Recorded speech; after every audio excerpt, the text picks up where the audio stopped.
everybody. My name is Taras, and I'm doing deep learning for audio processing. That is a fascinating topic, and I truly enjoy working in this field, applying ML algorithms to audio processing.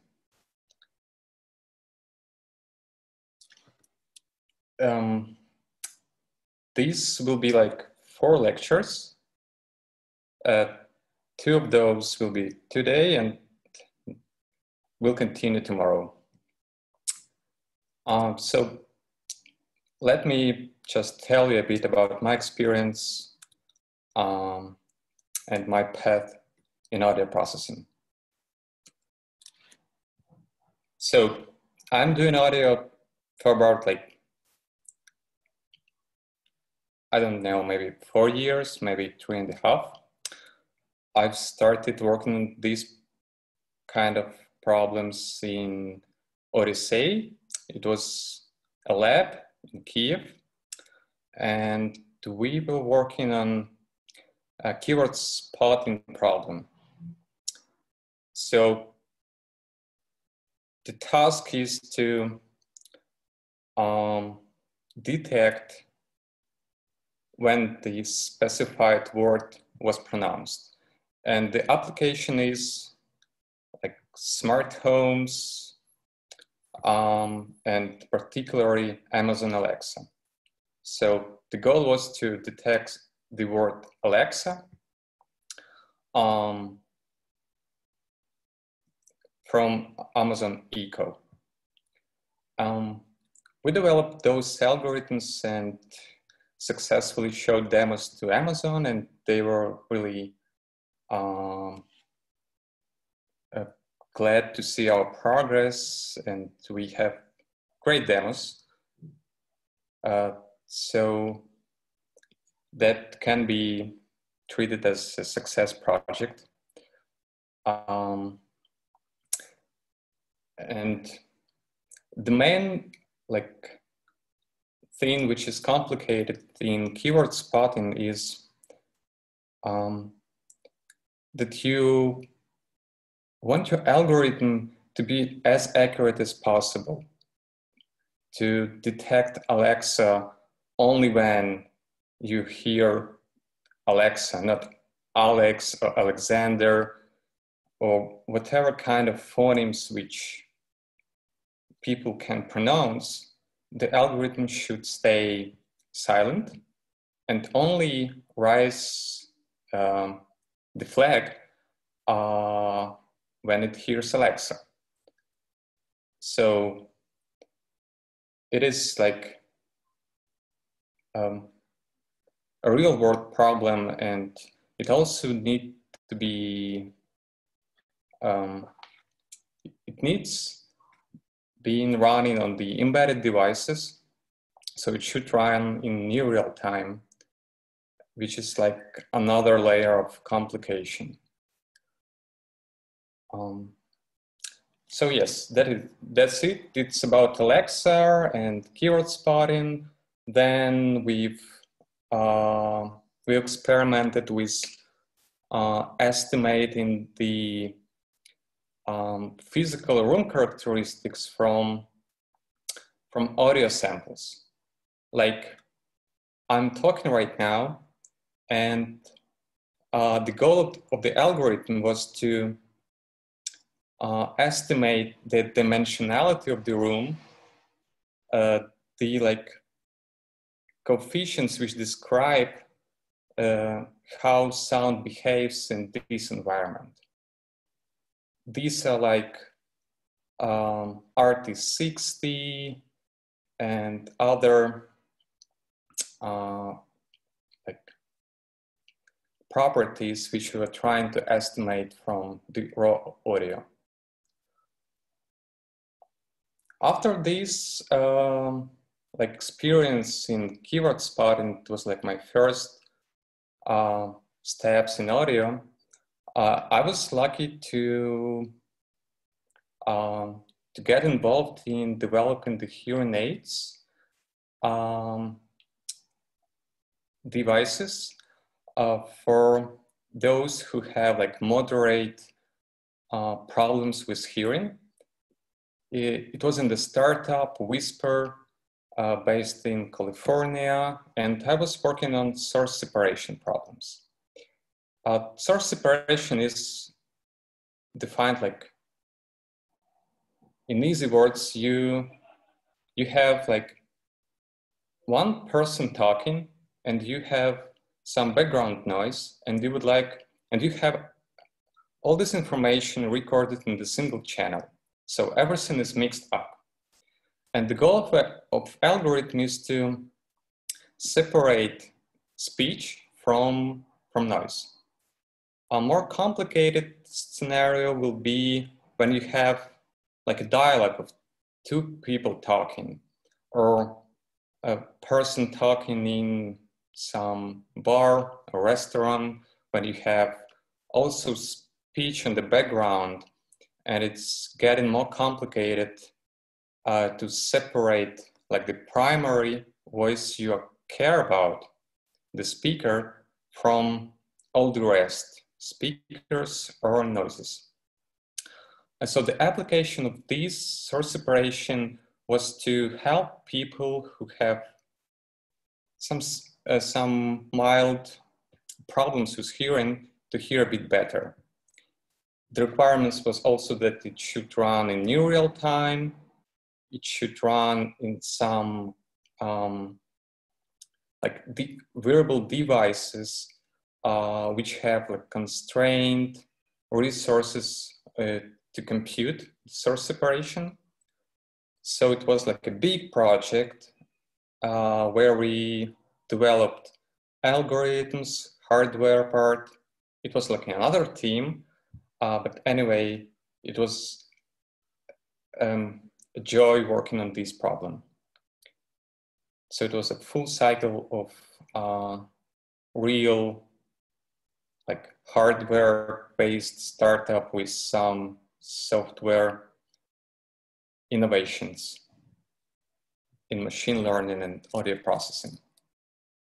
Then I came back to Ukraine and joined Ring Labs to work on the Gunshot Detector. This was like a funny part of my career.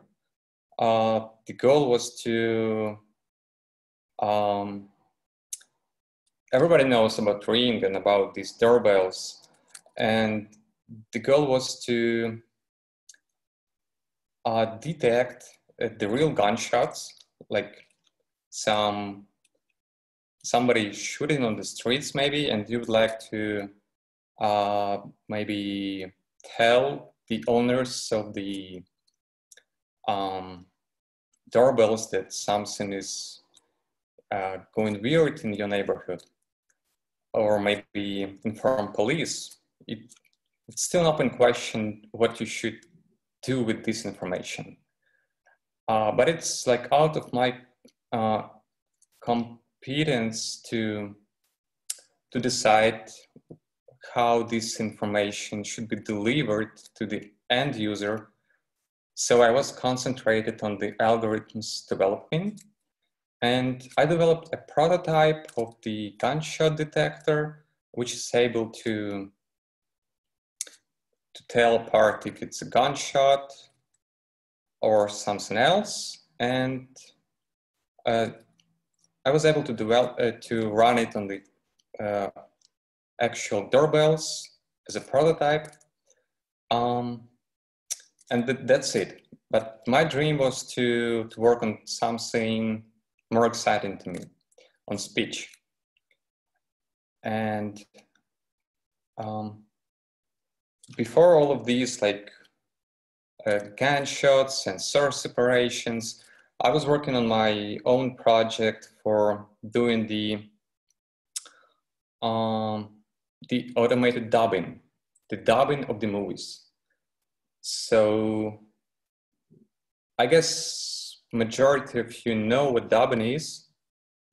You have a movie which is filmed in English, like maybe Star Wars, and you have some localizations of this movie for the majority of the languages in our world. And the goal of this algorithm and this idea is to do the dubbing automatically. Like when you have only the recordings of the people talking in English and you would like to design an algorithm which allows to speak with your voice and the way you deliver content and information in other languages. And I'm working on this problem together with Syncwords, and we are doing this AI dubbing stuff. We are still like in early stage, and we're showing demos right now. They're not public, so I'm not able to share with you these results, but it is something magical to me even now. And I'm doing this for like, I guess, a year and a half. And yeah, this problem is really tough. It requires to use like knowledge from many aspects of audio processing and ML. And the biggest issue is that you always have problems with the access to clear data. And what makes this problem interesting, it involves synthesis. And synthesis is much harder problem than classification. Like imagine the very usual scenario, you have some images and you would like to detect if you see persons on those images. But imagine that you now need to not only detect people on the pictures, you need to synthesize the figures of these people. And the variety of people is really huge. And like the process of synthesis is something crucial even to our universe. So these algorithms on synthesis, they are fundamental to understanding, or maybe like trying to understand how the process of like creation different variations in speech and particularly in everything can be represented as some mix of different components. And the goal is for you to first disentangle these mixtures into some components which can be combined later. So synthesis is cool. It is hard, but it's also very cool. All right, enough on stuff I was working in the past. So just side note, I also do making some hardware related projects. Right now I am excited to build some prototypes of synthesizers. So synthesis even here. And it's a lot of fun. So basically, I'm doing like mainly software projects, but when you're involved in hardware projects, you get a better understanding of how all of the cogs of the computers and electronic works, and you can understand some opportunities and some limitations. So it's really exciting to do this stuff. So when I'm not doing speech synthesis, I'm doing some hardware-based synthesizers also for the synthesis. So yeah, synthesis is everywhere. I also use like many open source projects in my research, and I'm trying to contribute back.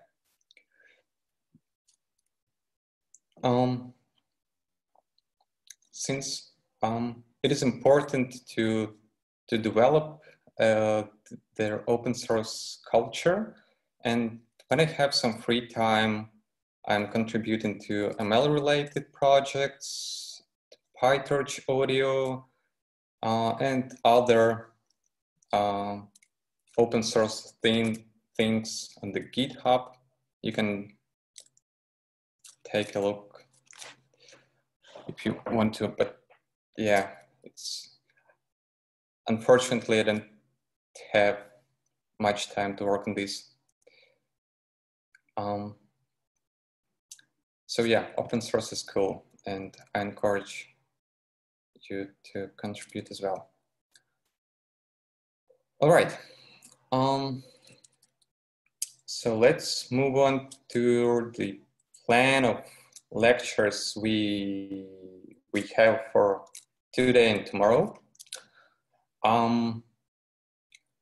I will start with like basics in audio.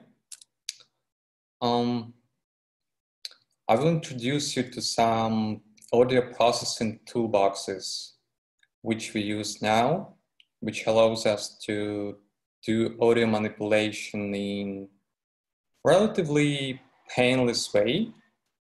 Also, I'll tell more about the fundamentals of audio representations, what are the waveforms, how we can get spectrograms from waveforms, where Fourier transform takes place, some alternative representations like gamma tones, as well as I'll tell a bit about the common data sets which are used for synthesis related tasks. Then we'll move on to some interesting topics like if it's possible, it's a question, to do the neural FFT or neural DFT. And it turns out, yes, it's possible. And I'll show more on this. I will talk about data augmentation techniques, which is important when you don't have access to huge databases of clear speech. And then we'll move on to speech synthesis. We'll start from the brief history of speech synthesis, like first attempts in 1930s to synthesize something with the machines. It was really fun, and I'll share with you these videos. And yeah, these like 2 lectures are planned for today, and for tomorrow, we'll dive into the modern text-to-speech and concentrate our attention on text-to-spectrogram models.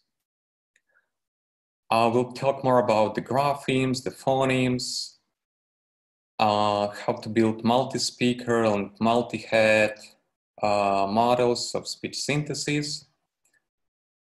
And we'll touch a big topic as the second part on the prosodic TTS, or you can also name it as expressive TTS.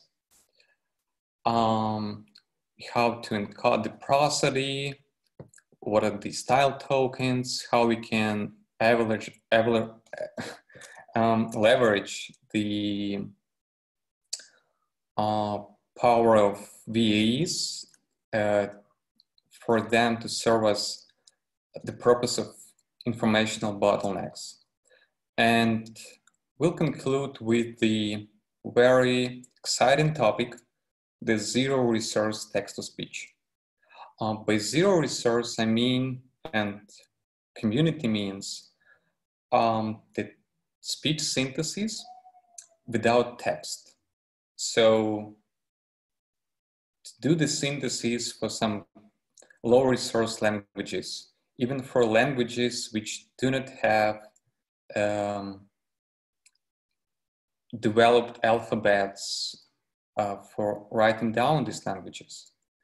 So it's very interesting, and from many topics and perspectives, it's a way to discover some languages which are dying now, and it might be even be possible to preserve this language in case we'll be able to do the synthesis with them.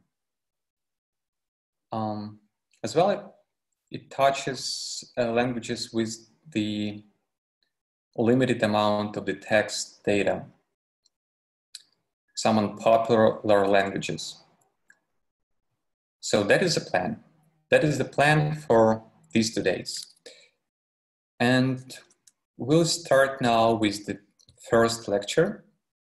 So I'll stop sharing this screen, and I'll move to the another one.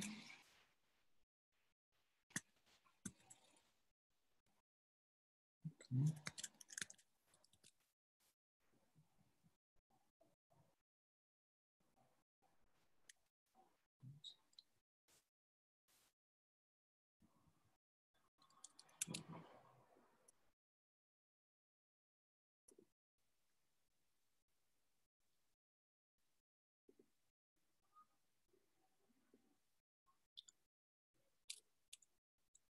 All right. Okay. Let's start from the introduction to audio processing. First important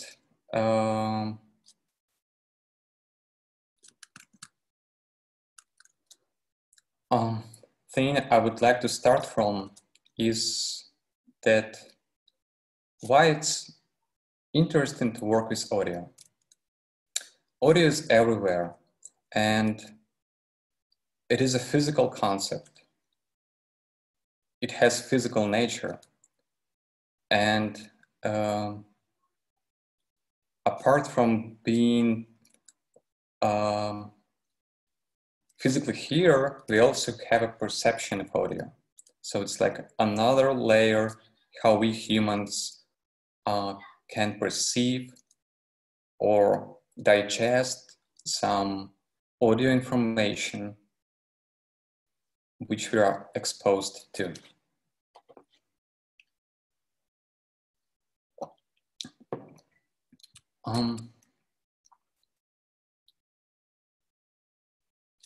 So by audio, we can tell that to get something which is hearable, we need 2 things: a source of vibration and some environment, like medium, which is elastic. And an example of the elastic medium is an air which surrounds us. So it means that, for example, in space, we cannot hear audio since there is no such an elastic medium. But on the Earth, it's possible.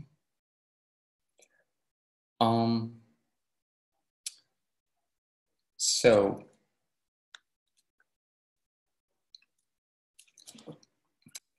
a vibration like object, it can be a string, it can be a human voice, it can be like literally anything which is able to vibrate.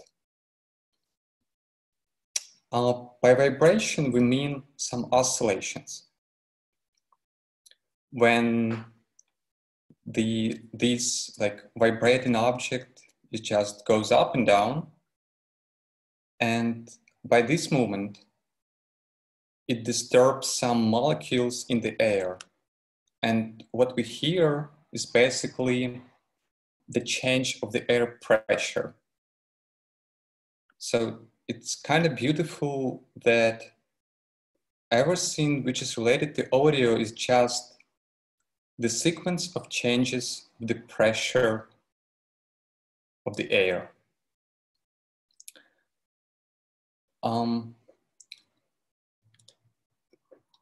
Humans are able to perceive vibrations from 20 to 20,000 hertz. What does it mean? It means that the vibrating object oscillates 20 times per second,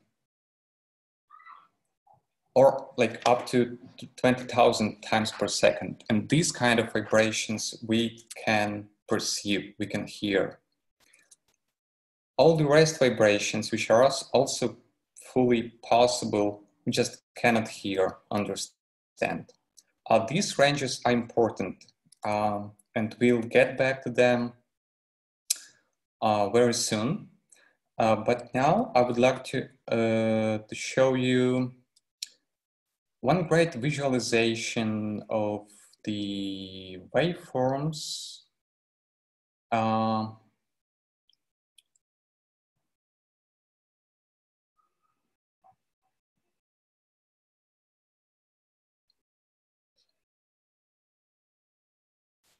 Which I find really great. So every waveform is a periodic like event. Sound is periodic. And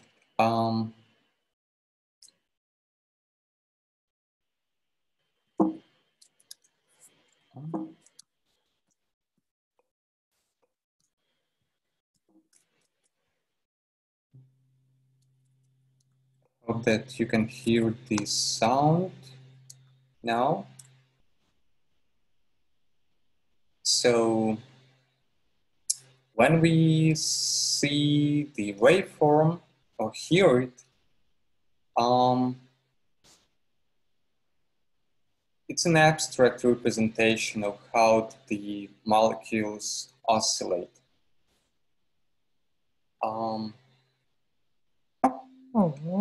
And I like this picture. So when we see this event of something vibrating, we can also see that there are like molecules which are moving up and down, up and down. We can just rotate this plot 90 degrees, and this will correspond to the what is happening when we excitate some sounds. Also, any waveform, it has two major properties. It has an amplitude. An amplitude is how far we travel from the rest position up and down. So it's like an amplitude of the wave. And also, amplitude is roughly equivalent to the volume. It also means that with the lower amplitude, the movement of the molecules is not that prominent. And that is the reason why we don't hear it. With higher amplitudes, the movements are more prominent, and they are perceivable by our ears. Frequencies, I've talked a bit about frequencies. That is a property which tells how many iterations per second, like full cycles per second, the wave does. And this is important because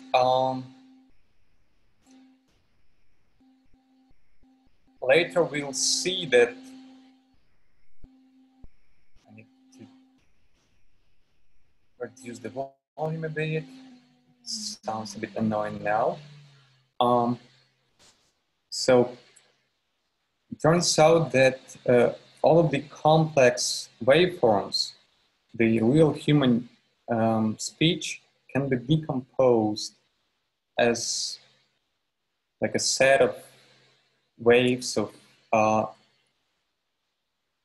varying frequencies. And that is what Fourier transform is. It tells us what kind of frequencies we have in this particular sound. And it gives us some useful information which we can record as spectrograms. I'll show examples of the spectrograms a bit later. Also, one of the important concepts is the harmonics. So the harmonics, we have some fundamental frequency, which is the lowest frequency prominent for the, let's say, for human speech. And all of the waveforms, which are multiples of these fundamental frequency, are harmonics to this one.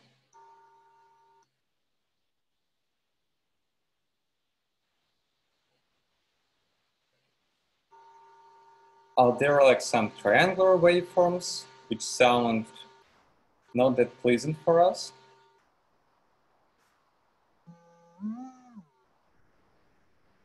But maybe for some rave parties, they're really not bad.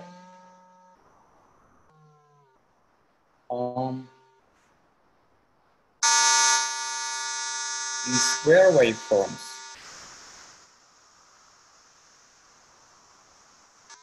We can see that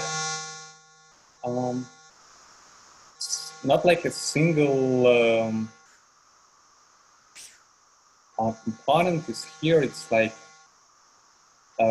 there is like 1 Hertz, 3 Hertz, and 6, maybe 8, 11 Hertz waveforms, which are the components to build this one square waveform, which is not possible in nature, but we can simulate it with the combination of these individual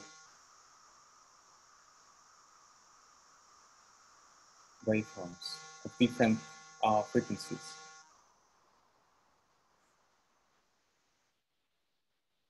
And here we go to the additive synthesis, which is related to the Fourier transform. And that is the way how we can come up with the square wave using only the smooth waves of different frequencies. So it turns out, as this picture shows, that the square wave is just a sum of some individual frequencies of we can find, and we'll get an approximation to the square waveform.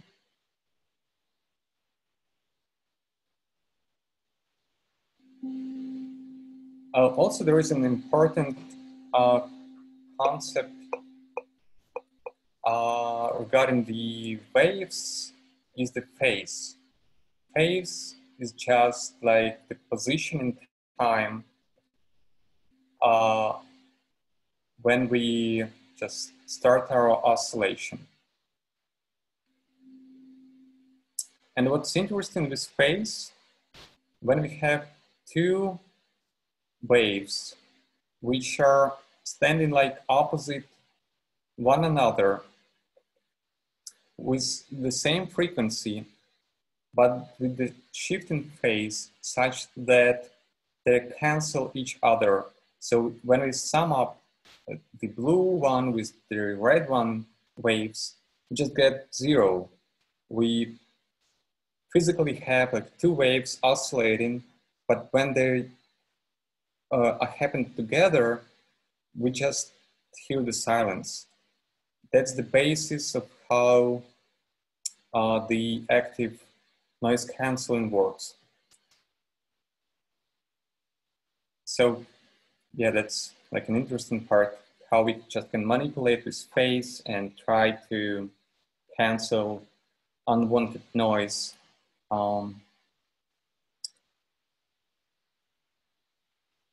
So yeah, basically on this side, that's it. I encourage you to explore it more. It's a great visual introduction to audio and its nature. Let's move on with the lecture.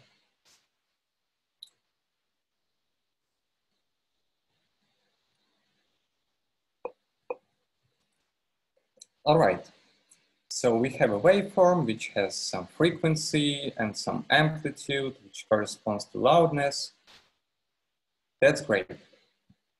Now let's visualize it. And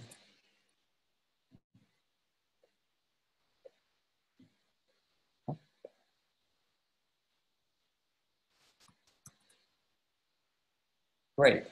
So here is simple. Taras? Yes. Visualize it. And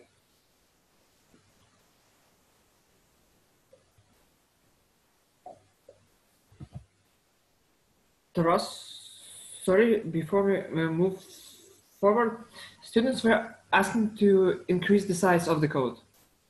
okay, okay. Thank you.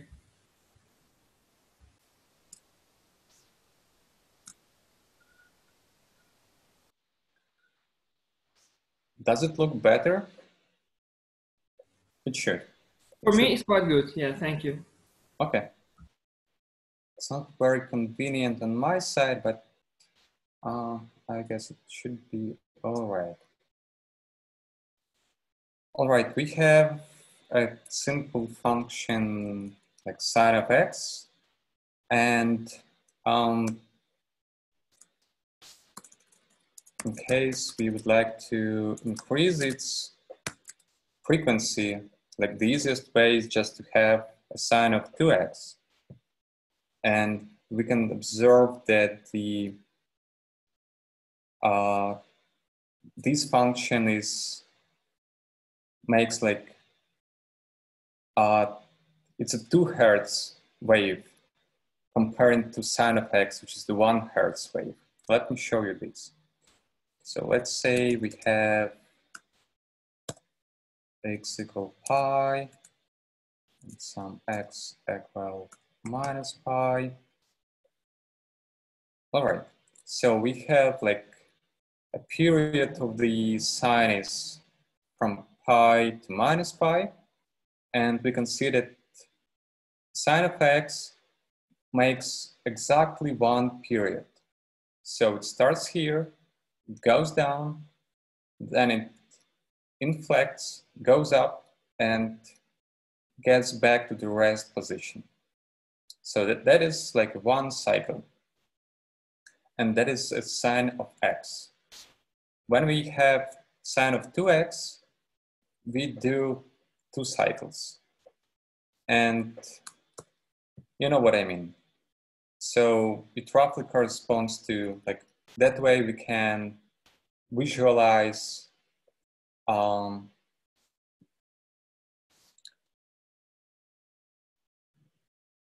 different like waveforms with different frequencies using only the sine of x.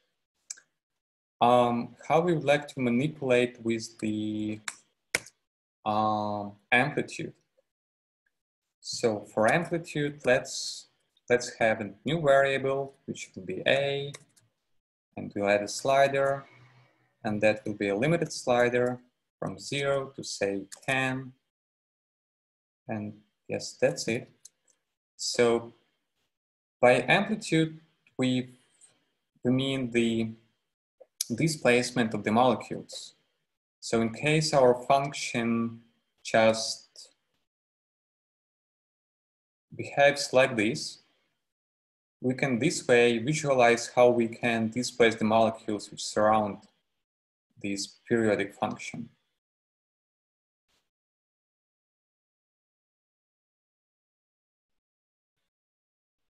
So that is like an intuitive picture of how the frequencies are related to pure sine functions, how we can visualize it, and where the amplitude appears. And I really like Desmos, this tool for visualizing the graphs. It's an awesome tool and helps me to study many concepts. Okay.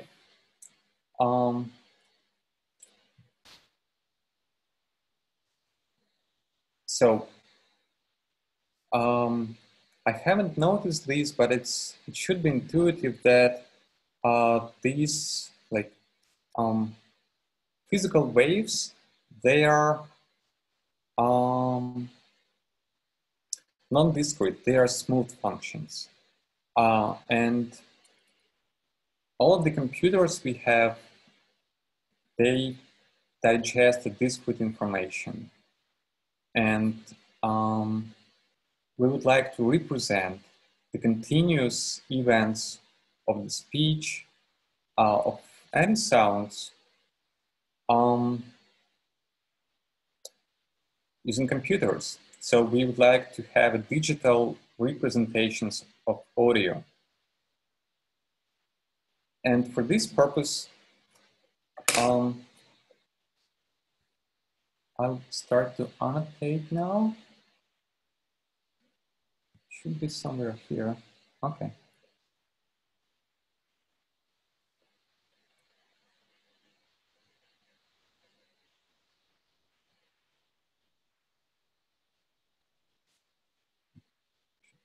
So now okay. So in order to represent even these very schematic waveforms using digital computers, we would like to sample and to pick maybe another color. Let it be red. So we want to find some places on these continuous waves and record individual samples. Let's say those we need, maybe here, maybe here, maybe here. And that is like one of the ways how we can record the continuous signal using computers. We need to discretize it, then just store those individual points. And then when we would like to reconstruct the signal, we just connect those points. But there is like one issue. The best we can connect them is just to use the interpolation. So we have two dots and we just can connect it like this, and these two like this, and these two like this. So it's not an exact representation of the audio. And we potentially miss some information, or even not miss, but make this information not exact. So with this arbitrary selection of the points of discretization, we are not able to reconstruct the continuous signal.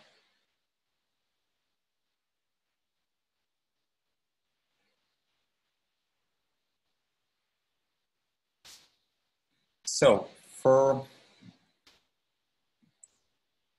to handle this issue, there is theorem, like Nyquist sampling theorem, which tells that for the desired frequency, in case we have a signal of with the range of from 0 to 8,000 hertz,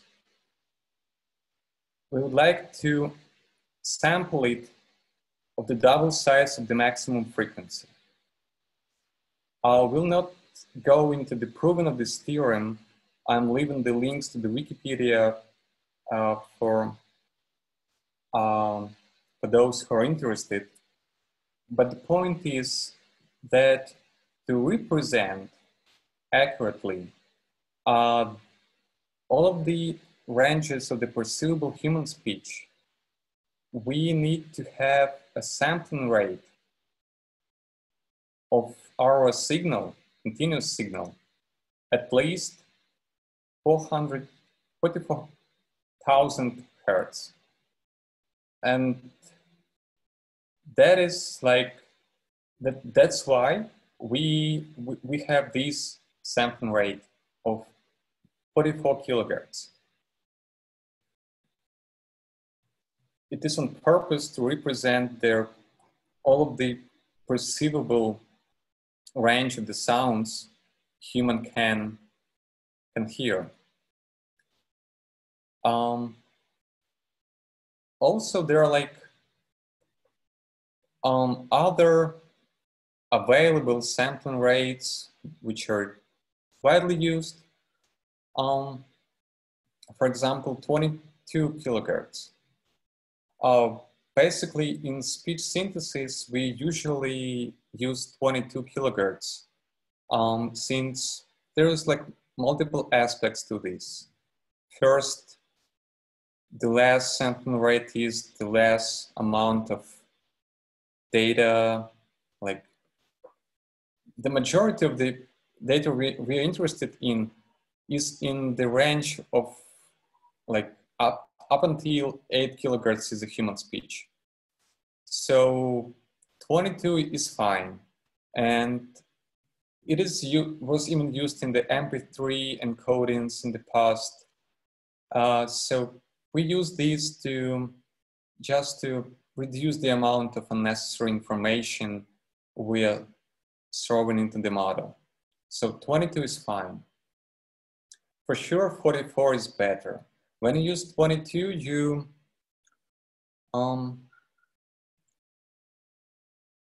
you just don't have like their representation of the high-pitched sounds, and like the end result maybe not that like sound natural, but it's generally fine. I'm pretty sure in case you have a model which is able to correctly synthesize in 22 kilohertz, you'll not even perceive that it like is unnatural in case it's a perfectly done job in the synthesis. So 22 is great and widely used. 16 kilohertz is mainly used for ASR models. Guess why? Again, we would like to have like a lower amount of the data we feed into the model. And another reason for 16 kilohertz is that exactly at 8 kilohertz or something around like 8 kilohertz is the end of the like is an upper bound of the human speech. So human speech ranges from 200 hertz to 8 kilohertz. These are like the frequencies in which we are used to pronounce sounds. And ASR is basically, as I mentioned before, it's an easier problem than synthesis, and it requires like less information to get an accurate prediction. So 16 kilohertz for SR is fine. And also there is like 8,000 hertz, which is not very used now, but in past it was used for telephones and walkie-talkies. So it's like really low fidelity speech. You can understand it when you listen at 8 kilohertz, but some sounds, like fricative sounds like S, F, they may be like hearable, they can even not appear in this range of frequencies, since usually they need like higher frequencies being represented. So 8 kilohertz is totally bad for the task of synthesis. It is maybe fine for some low resource devices. I don't know, maybe some urban sound detection problems on some constrained compute devices. It may be feasible to use 8 kilohertz. But it's much better when you have access to 16 or 22 kilohertz data. Then it's like the success rate of your efforts will be higher.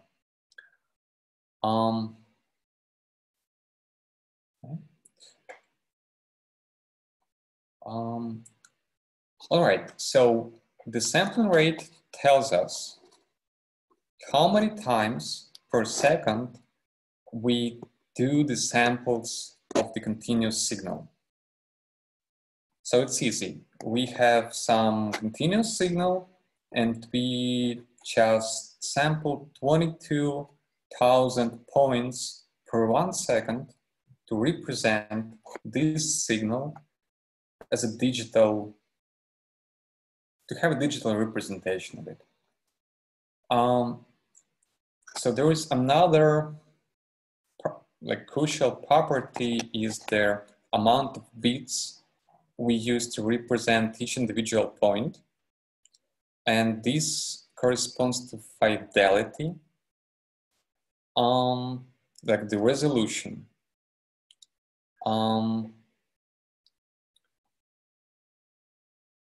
Resolution is, resolution. It's much better to say that it is resolution, because fidelity, it may be like more on the frequencies. So usually we use like 16 bits to represent each individual point. And here we go, how to compute the bit rate. I think like everybody knows about the bit rates of some recordings they listen to, and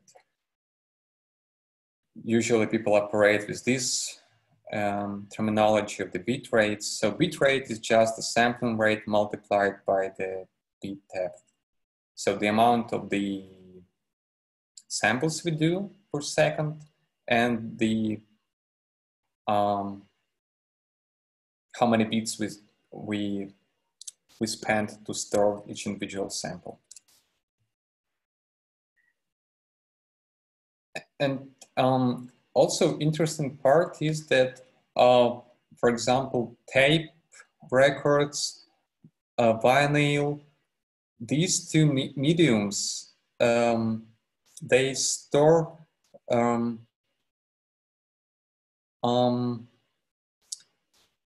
continuous signal, so it's not sampled.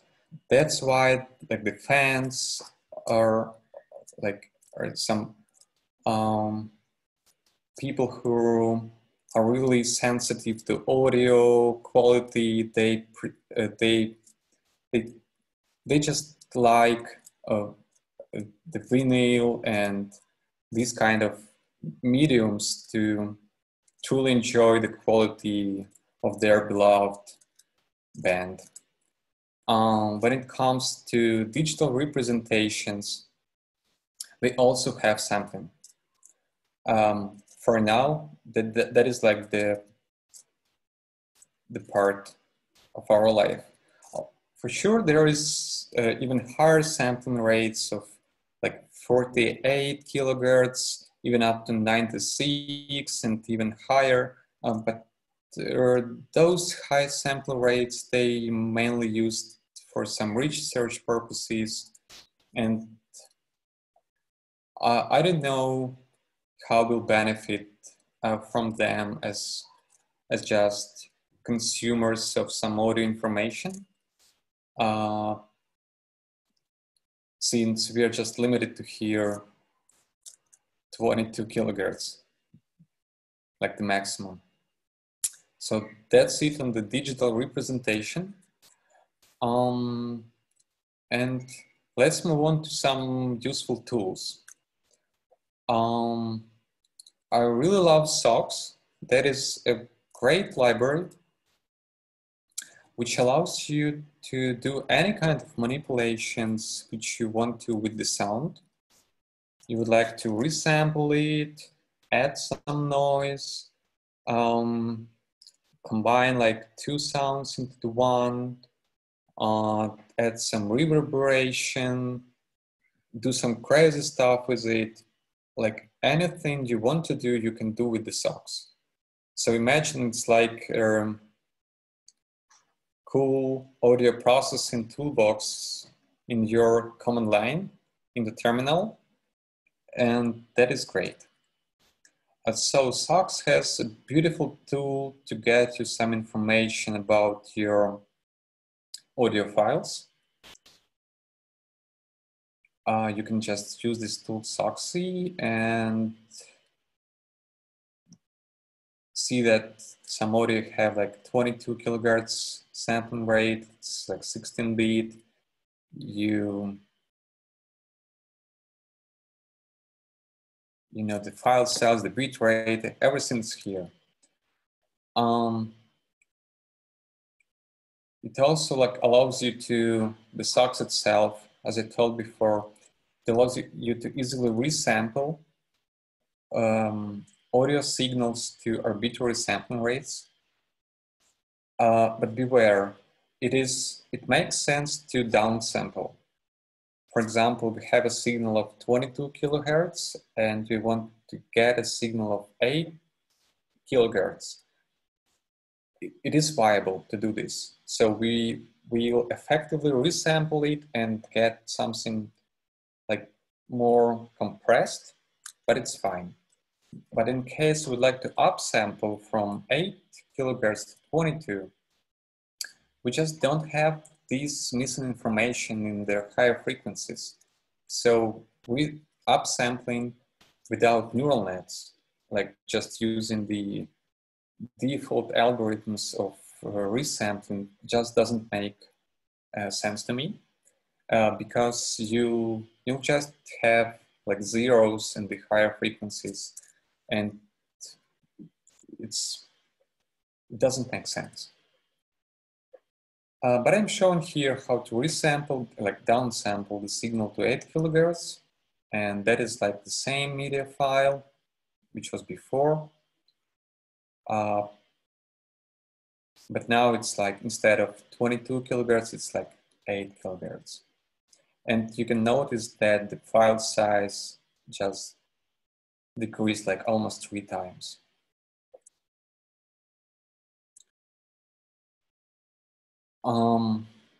Also great stuff, it allows you to play audio directly in the terminal. When you do a lot of the audio research, it's not very convenient to just to click each individual file, at least for me. Just stay in your command line and to play everything from there. So I encourage you to download the SOX and to play with it. It's a cool tool. It's similar to FFmpeg, but FFmpeg also has all the features which SOX have. But in case you're only interested in the audio, then SOX is enough. When you do some audio and video processing, then you need FFmpeg, and which is great as well. All right, so there is also a great tool like Audacity. It's an open source. It's a tool where you can do some recordings, some reading of the audio files, having like a spectrogram views, the waveform views. It is a bit old school, but it's fine. It's doing a job, and it's free, which is great. The LibRosa is a very convenient library for audio processing, and it's widely used for building some machine learning pipelines like data loading, some feature extraction stuff. But I also noticed that it's gradually losing its importance, and since many models are just moving to being like end-to-end, and there is like less and less reasons to do the some handcrafted feature extraction, apart from like doing some Fourier transforms, which is also possible to learn with the neural nets. So it is what it is. We are moving towards end-to-end models, and LibRosa is getting not that important for now. That's my opinion. PyTorch audio. It's cool. It's a bit like on early stages library. It's not that mature. But even considering that it's available for like around 4 years, as far as I know, maybe a bit less. So it's not like that it has not very steep curve of development, but it's getting better. The good part of it is you can seamlessly, obviously, use it inside PyTorch, and you can backprop through all of the components of PyTorch audio. So you can do some like learning of some predefined filters and adjusting them with the useful signals from your, like useful supervision signals, which you get from the neural net. I mentioned FFmpeg before, so it's here in the list, and I'll share later these notebooks, and you'll be able to explore these libraries in yourself.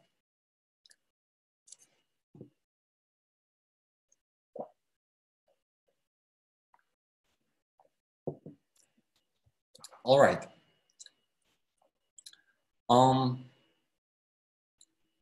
An important part now.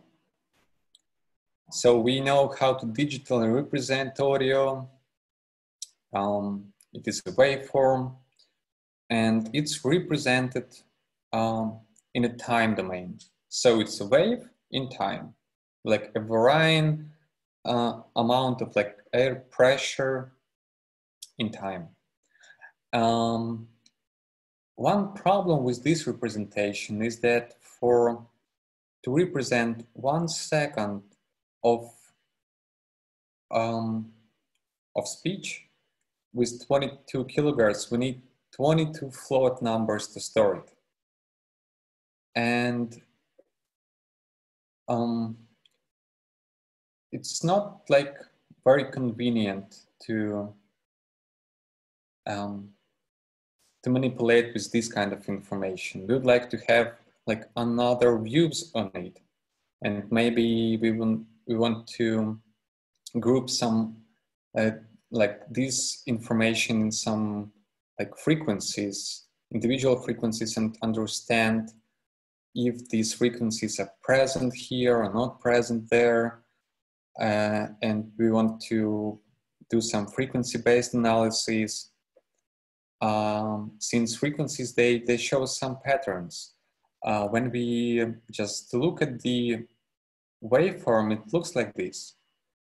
But when we look at the some spectrograms, they look like this, and they show us some repeating patterns.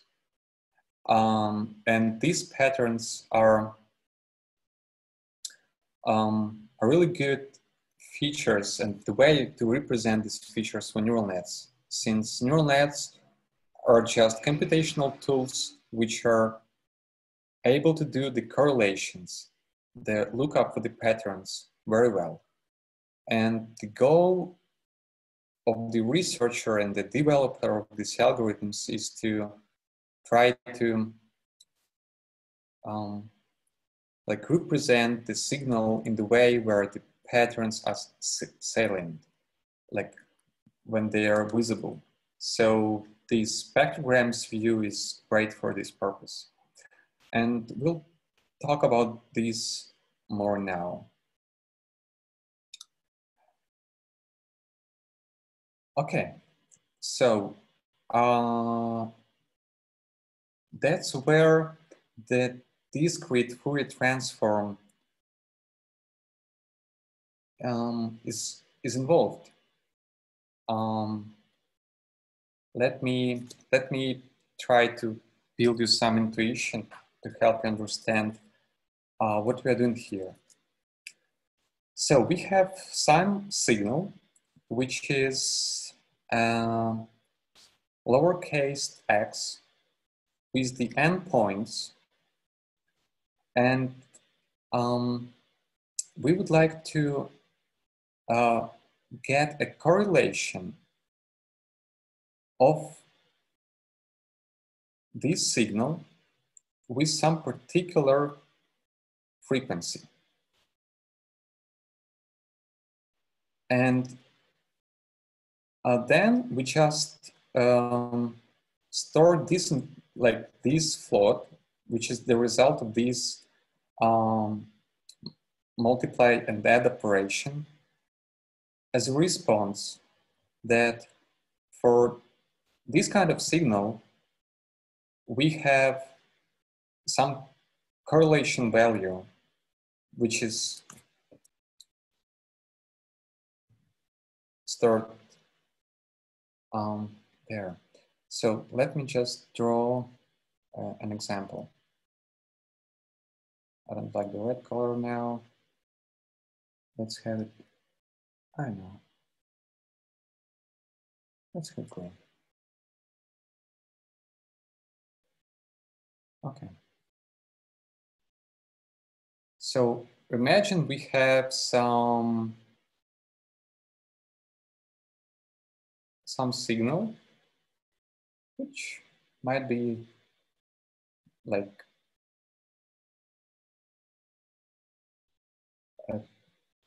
look like something like from the real world, even with these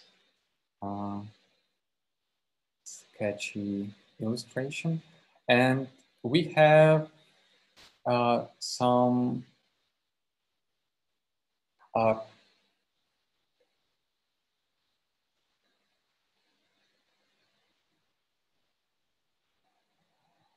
filters with the varying frequencies. So this one we had like from, there's frequency of 2 Hertz. And let's have just 1 Hertz. Okay. So what we do here is we take our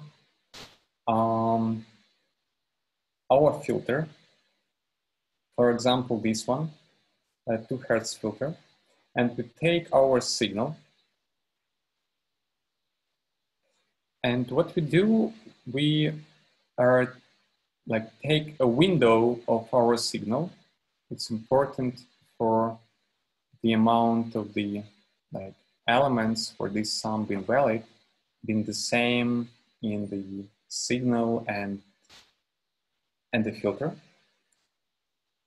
And we do the individual sums of each of the like dots in this complicated signal with every point of the filter, which is the periodic sine wave of 2 Hertz.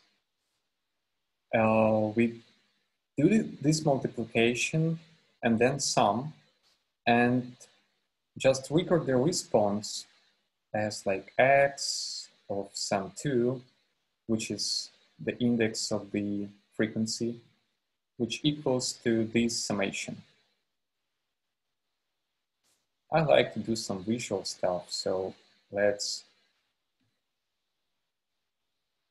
say it like this. So we have some multiply and adds, and then we store this like a scalar value here. Same goes for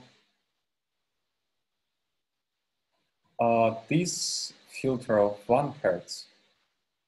We also store this correlation, like the response of how correlated the particular filter with the signal. And that's what happens like inside the Fourier transform. We just take our signal, we take some basis of the like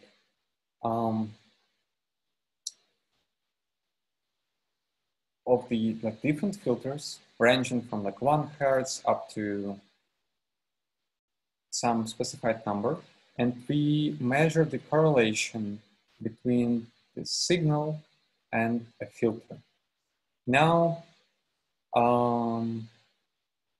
know that it might look not straightforward for all of us, but this e to the power expression can be rewritten as like, that is like a complex number that is minus I, and this can be rewritten as an expression of cosine and sine, and that's where we are getting to like some periodic functions. And now the good question is, why do we need sine and cosine?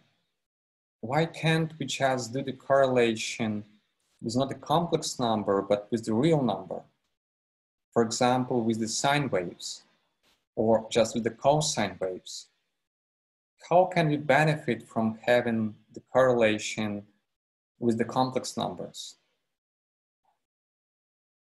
And I encourage you to think about this, and I'll get the answer to this question in the next part of the lecture, when we'll dive deeper in the Fourier transform, and I hope that you'll get better understanding how it works after this. But in a nutshell, it's just a bunch of the correlation recorded for each of the frequency. And then to get a spectrogram, we have like a window size of 256, for example, points. We have those filters, we recorded the correlations, then it's better to show here. So we have some window, which is this big, denoted by the ticks of this red arrow. And we do the correlation of this signal with the filters. Then we just do some hop here, and we do the correlation again, and it goes like this until the end of the signal. So basically it's a 1D convolution of the signal with the set of the filters, where the filters are some periodic functions described as like in a complex plane. Okay, so that is clear this.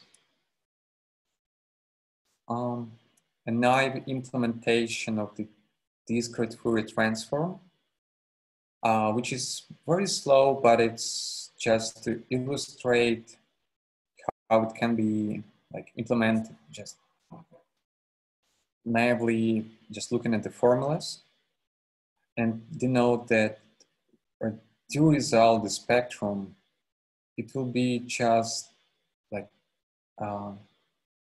it will have the same dimensionality as their input signal, but in the complex space. So all the responses for each individual frequency. Okay, let's. Oh, I haven't imported Libros. I need to go up. Where is it? It's here.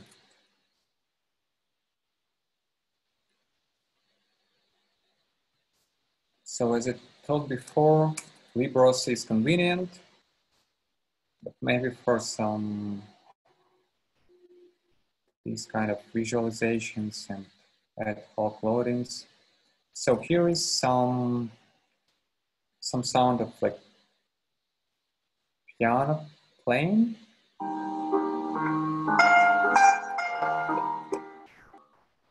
I guess it's Chopin. I might be wrong. Okay, so that's how the waveform is represented, like the oscillations of the change of the air pressure, which we have here, which is also beautiful, but not very useful when it comes to some processing.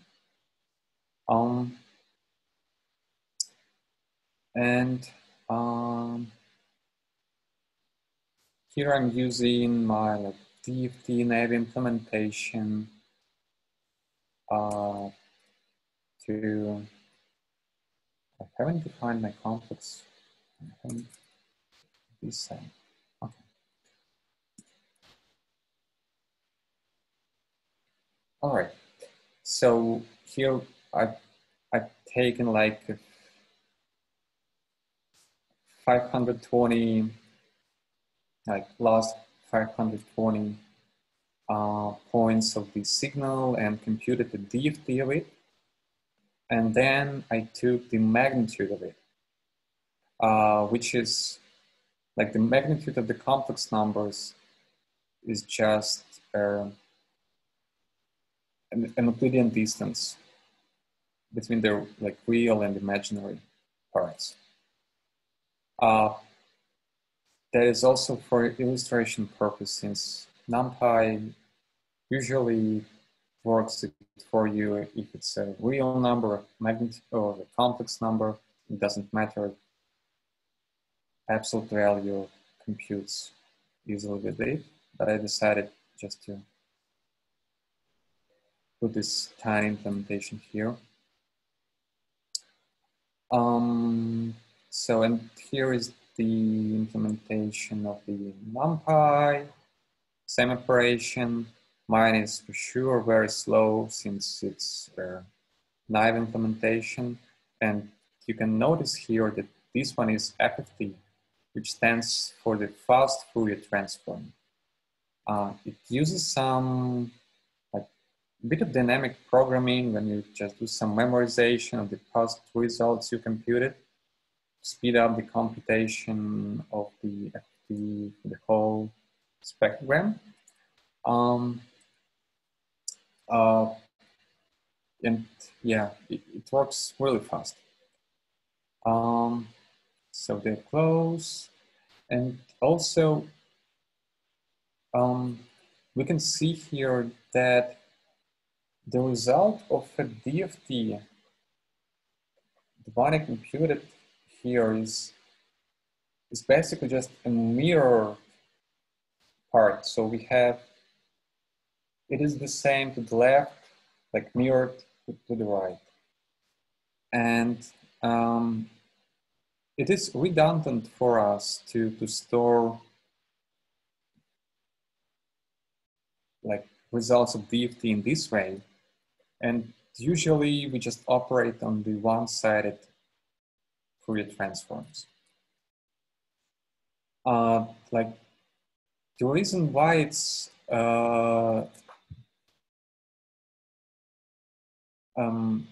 like identical, like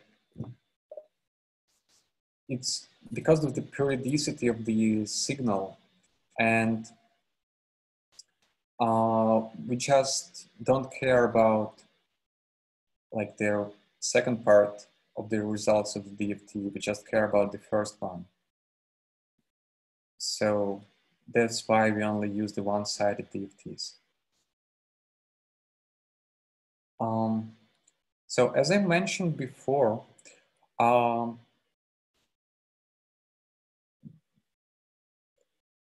these short-term Fourier transform or the spectrogram is just a result of overlaps and adds. So we do some overlaps and concatenations. So we do some, like we specify some window inside the signal. We take the filters, we compute the spectrogram, like the one you can imagine with like, we can compute just one column of the frequencies.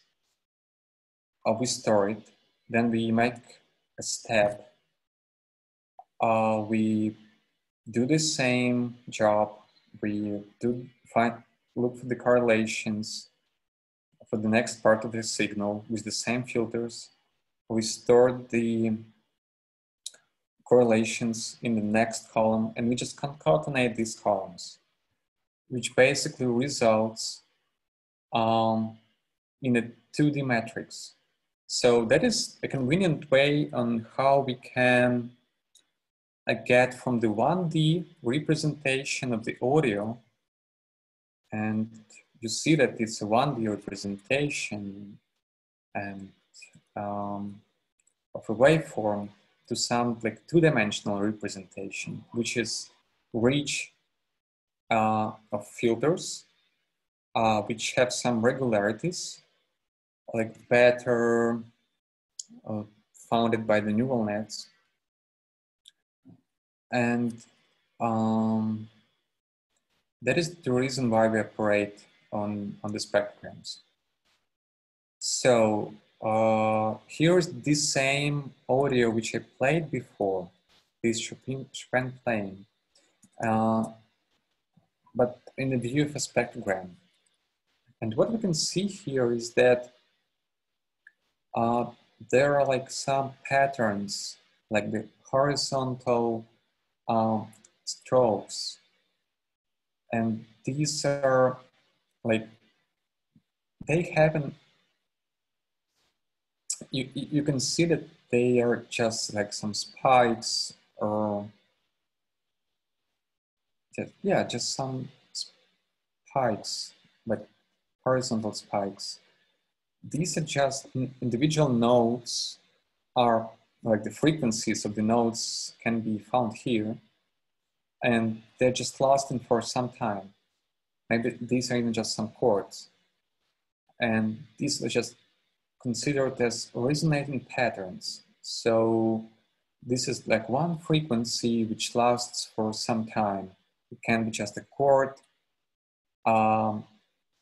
And that's how we can look at the spectrograms and try to understand what kind of signal we are looking at. So music usually have these kind of patterns. Also, these kind of like horizontal spikes appear because of the like nature of the overlaps we have when we compute the DFT, and we have some redundancy. Like in case like the length of the window is, let me just draw this. So again, let's have some signal, and we have some window which is 256 frames. And in case our step is 128 frames, then the next window will overlap with the previous one on 128 frames. So it means that we'll also carry some information which is captured here in this correlation. We also do this for the next filter. And the spacing between these individual Fourier transforms basically shows like the we can do some trade-off between the resolution in time or in frequencies. So in case we are like doing the Fourier transform very frequently, we can get like really great resolution in time, but we'll have a lot of the redundant information, which is not desired. Usually, it's just a rule of thumb just to have a step just half size of the window or like quarter size of the window. These are fine values.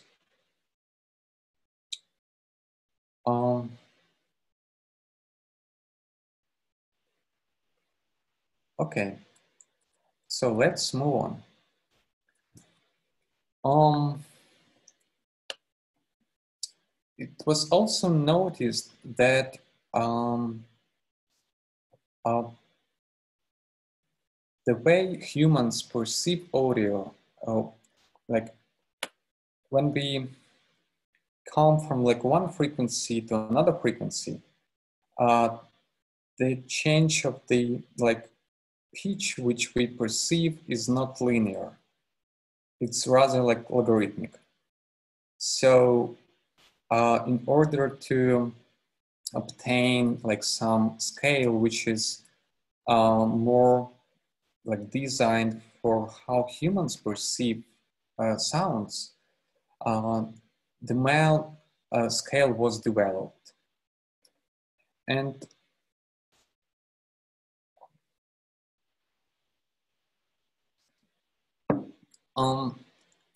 Mel scale itself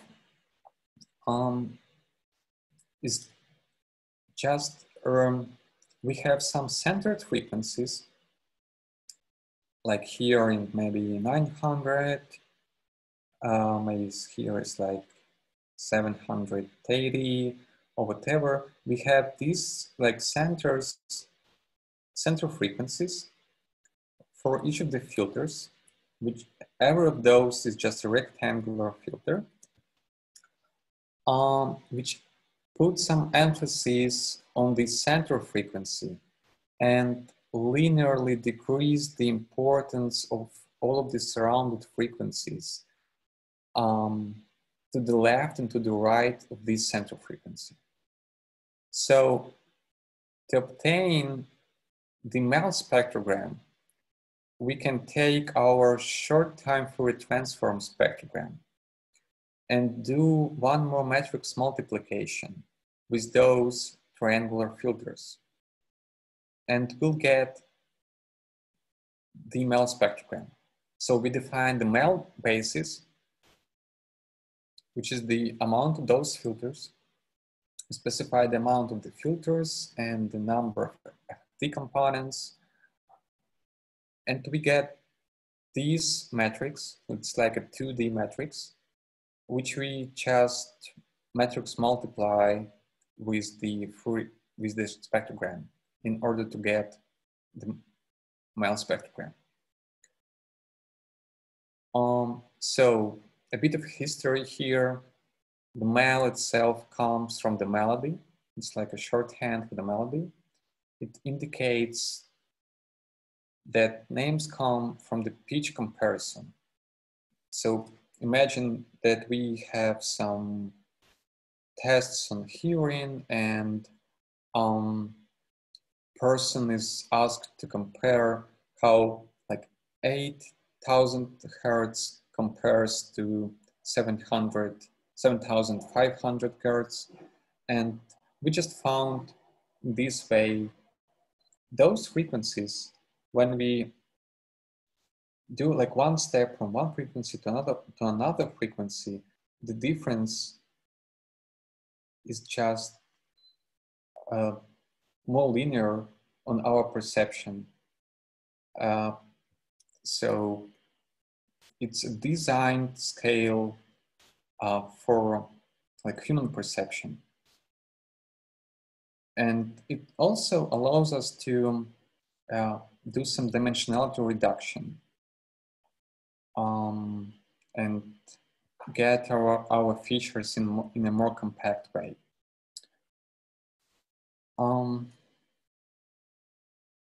So that is about MELs. There is also another one, spectral-like representation of audio, which is gamma tones. Gamma tones are cool, and they were like developed in late 90s. And basically the guy who developed gamma tones, one of the researchers, there are like many,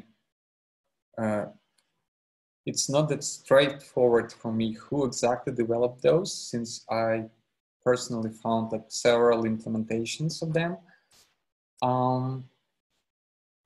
But it's like a research in late 90s, and this Slaney, a person, he also proposed to do the weighting of the MEL scale such that these triangles will be weighted according to like their width. So that's why they are not just picked at one and gradually move towards 0. They are weighted according to the width of each of the triangle. So it's also a research on how human perceive sounds and emphasize and separates different frequencies. So it's highly related to MEL, but as you can see, MEL is just one more matrix multiplication with the spectrograms.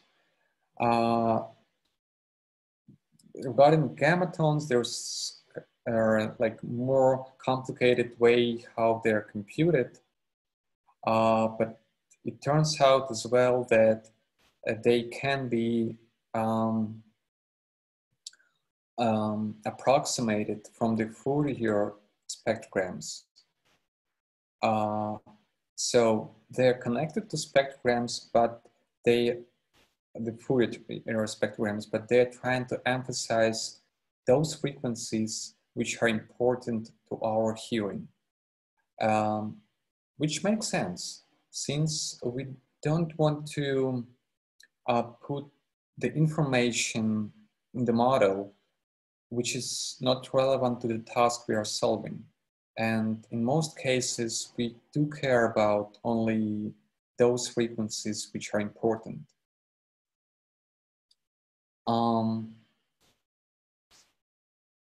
So the assumption of gamma tones is that they should represent the human experience of sound better than Fourier domain spectrograms. Here's an example how we can compute a gamma tone. So we specify the window length with like in milliseconds here. We specify the hop size and number of channels, like number of individual, we can treat channels as something similar to frequencies in the spectrogram. their minimum frequency we do care about. And that's how we can compute the gamma tones. Also, we convert them to the decibels. It's just a logarithmic representation of the gamma tones. And that's it, that's a gamma tone. There is a convenient library which I am referring here to compute gamma tones who are interested. And let me show you some examples of different signals, their corresponding like waveform plots, spectrograms, MELs, and gamma tones.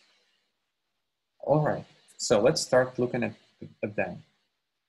We have the same piano.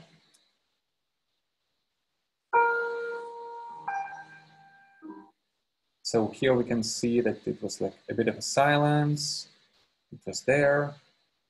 And then just some piano was playing. Same shows us the spectrogram. We also have like zeros here, like black means zeros. And this plot, which is similar to the one we saw before. MEL spectrogram. As I said before, it's doing some emphasis on the frequencies we do care about, like our hearing cares about. And it also some compression of information. So we see that the resolution of this picture is not very good. And these like minor, like noisy patterns, let me just show you with the pointer what I mean.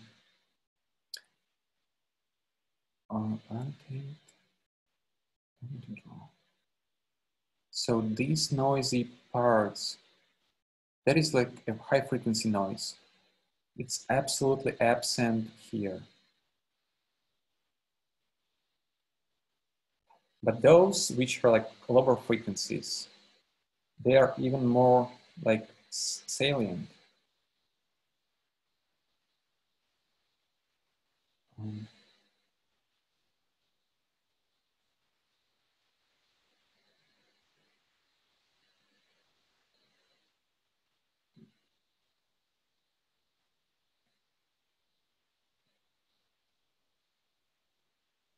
So MEL spectrogram, it removes a lot of the information, but in favor of storing only this information, which is crucial for like our perception of hearing different frequencies. It can be useful for many use cases. For like some urban sound detection can be done with the MEL spectrograms. You'll get like for free some representations which don't have that much noise in the high frequencies, which might be a desired behavior. You have more compact features. It's not suitable for like the synthesis, since you would like to get back from the spectrograms to some waveforms to hear them back.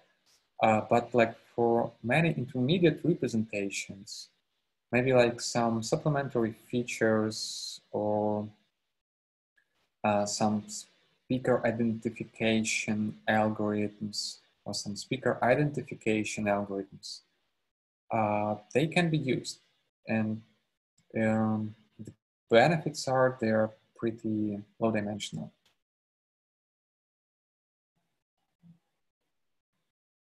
All right, I'm doing my annotations. Let me move on. Those gamma tones. So gamma tone here, I will zoom out a bit for you to compare how the gamma tone and the spectrograms compare to each other. Since maybe I'm speculating a bit, but it looks like that we have like more information like here in some high frequency here. Let me take learning and I'm looking at it. So let's consider this part and this part. So when we look at those two regions, these correspond to exactly the same part in audio. But these patterns here, they're like more salient and hence more maybe suitable for the neural net than those. These look like more like a noise. These are like more fat filter responses. So the assumption of the gamma tone is that it's better than the Fourier transform for this purpose of the like how we perceive sounds. One more example: the sound of how like the water drops.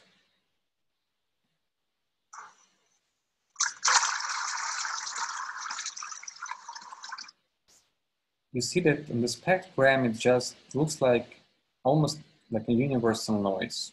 It's not like prominent at all. Something like similar in all of the parts, but the sound itself was like very noise-like.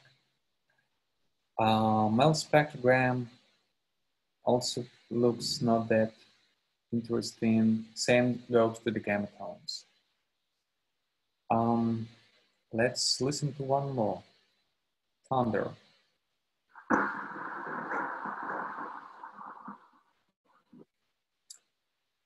We can see like those spikes here, here, and here, which correspond to the like most like loud parts of the audio. And they are like the concentration of the energy is on the lower frequencies, but it also appears on the high frequencies. So this representation might be useful for us to do some analysis of the like urban sounds and say if there was like a thunder maybe or something else. But we also consider there was a recurrent pattern that thunder was like, we've heard it like 3 times, we have 3 spikes, and that is might be an indicative feature that there is something thunder-like there, which is not that easy to see in the waveform itself. Yes, we see these like overloads, these cutoffs here and there. But again, this visual representation like a 2D is more suitable for some neural nets-based analysis. MEL spectrogram looks scary here. Gamma tones. Scary as well. All right, and an interesting part is the human speech. Here's the example from the LJ speech dataset. Just a short clip. The examination and testimony of the experts enabled the commission to conclude. So we can see that what is prominent for the speech is these resonating patterns. They are named formants. Formants are just concentrations of the energy. Maybe this is a formant.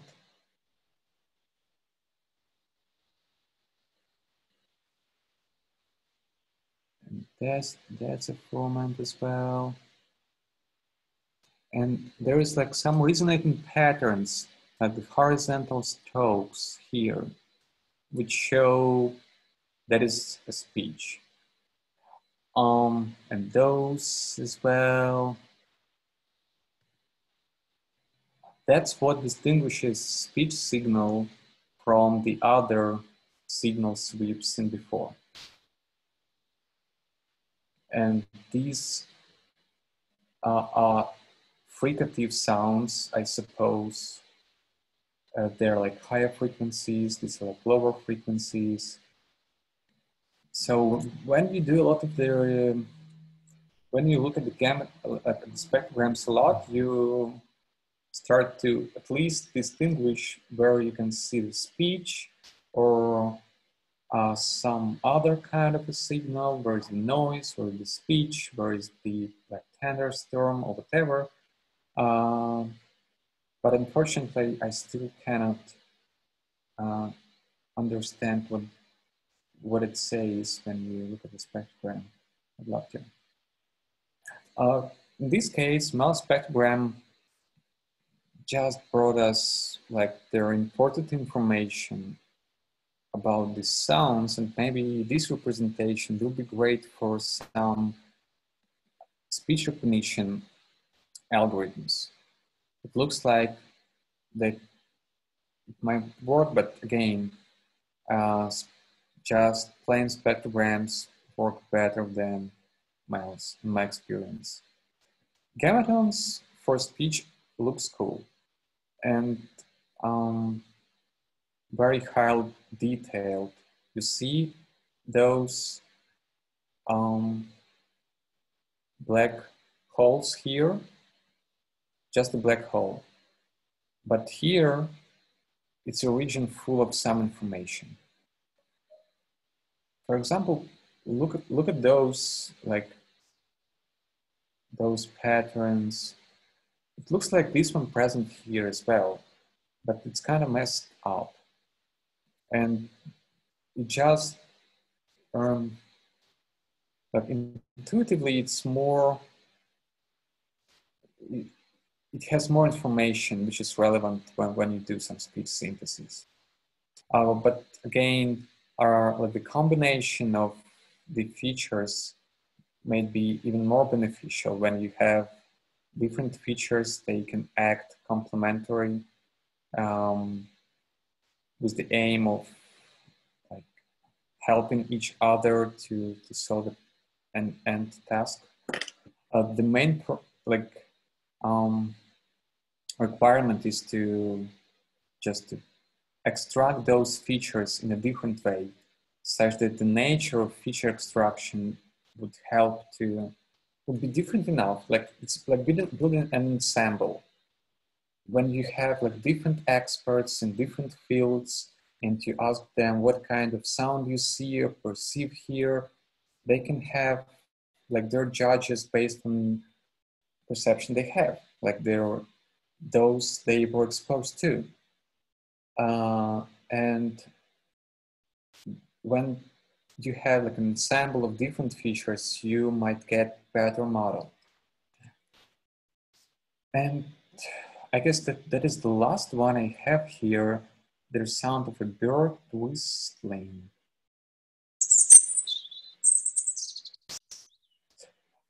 This particular audio is not very good.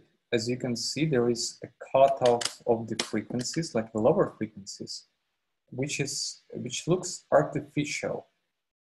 So you see this region like a horizontal line, which is just cut. It's not good. So just maybe a bad audio and like observing what kind of data you have also helps a lot with building better models. Yeah, so that's how we can look at the spectrograms, like the sounds, and see what we hear. Okay.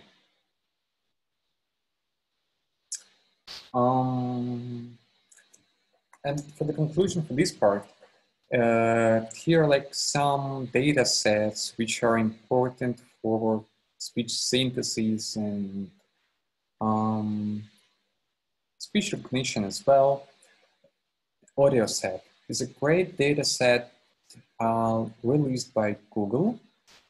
It's basically a set of YouTube videos, and we have like millions of annotations and thousands of hours of audio content, and a huge diversity of the classes of these annotations. So it may be useful for data augmentation purposes, which we'll cover in the next lecture. LJ speech is considered as a benchmark data set for text-to-speech models. It is pairs of the audio and text transcript of the clean recordings of a person, like it's a single voice data set. And it's like a one person reading books. So it's 24 hours long. It's sufficiently long for training text-to-speech models, and it's prepared in short clips, which are coded using some voice activity detector, and aligned using, I guess, like a force aligner, and even checked manually, if I'm not wrong. So it's a good data set for trying your ideas in text-to-speech, and in case you're interested in the single speaker models. Great for the benchmarks. Common Voice is a great data set released by Mozilla Firefox team.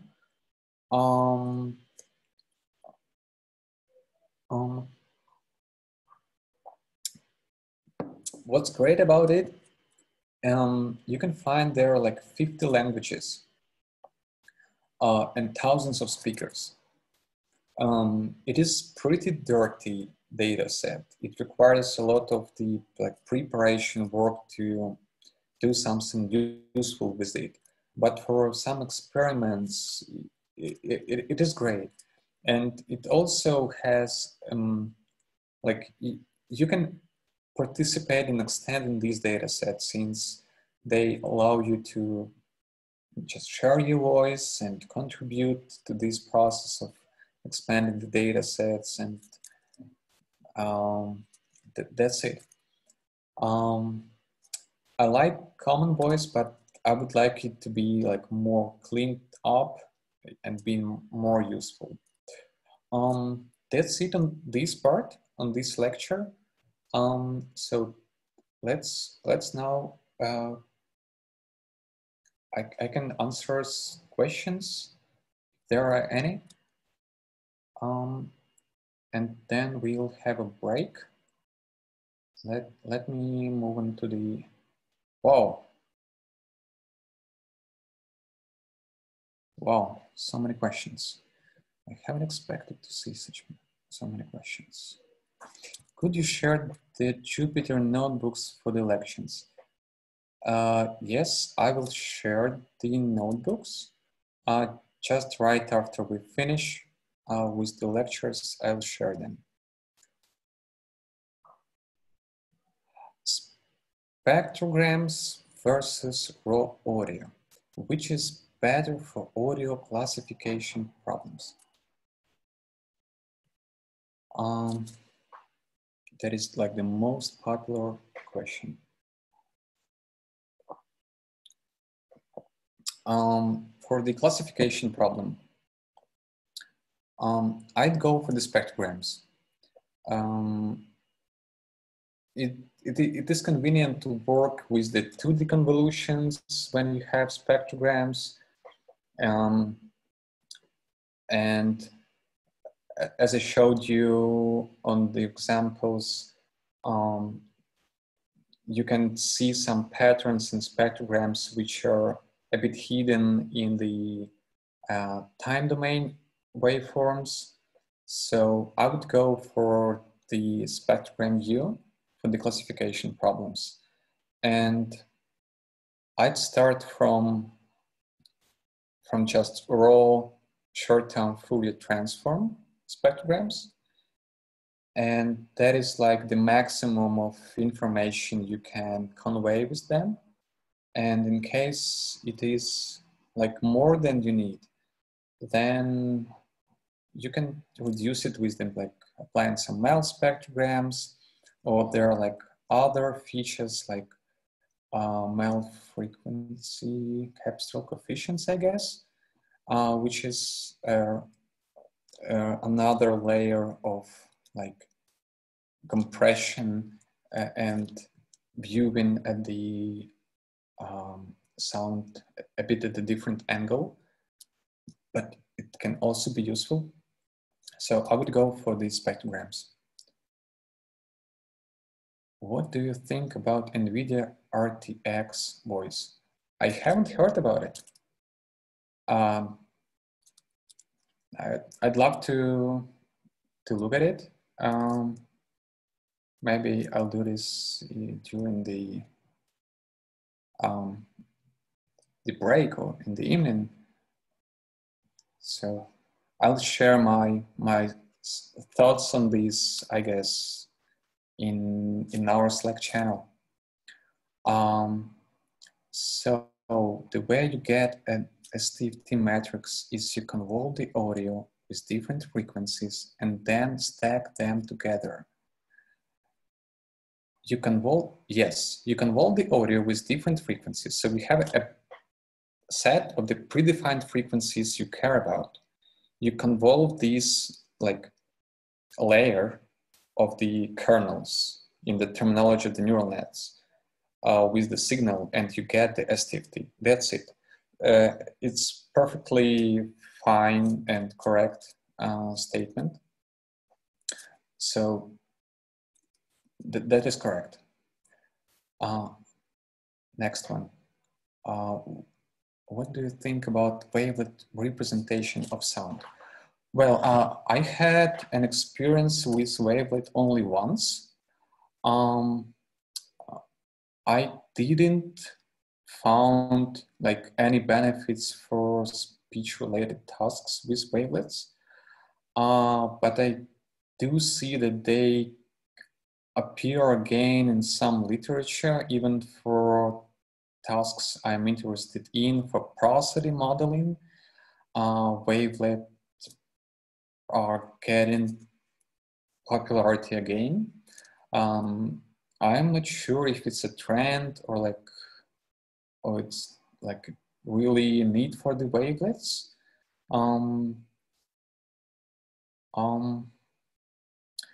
So just a side note regarding wavelets, as I said before, a short-term Fourier transform is a trade-off between the resolution in time and frequencies. And the idea of wavelets was to come up with some specific filter, a bank of specific filters, which helps us to overcome this trade-off. And wavelets are used in some tasks for like lookup for, I don't know how to say it in English, but they're used for some exploration of our terrain, for like some maybe even look up for some oil and like other natural resources, since we can just emit some signal and then collect a response, and based on it we can measure what kind of surface it touched, and when it get back to us, and we can make some charges based on these, like how far something useful is beneath our terrain, and if it's like there's something useful. So they have like pretty specific areas of application. I've tried them, but I hadn't got like any better results than with like plain Fourier transforms. Okay.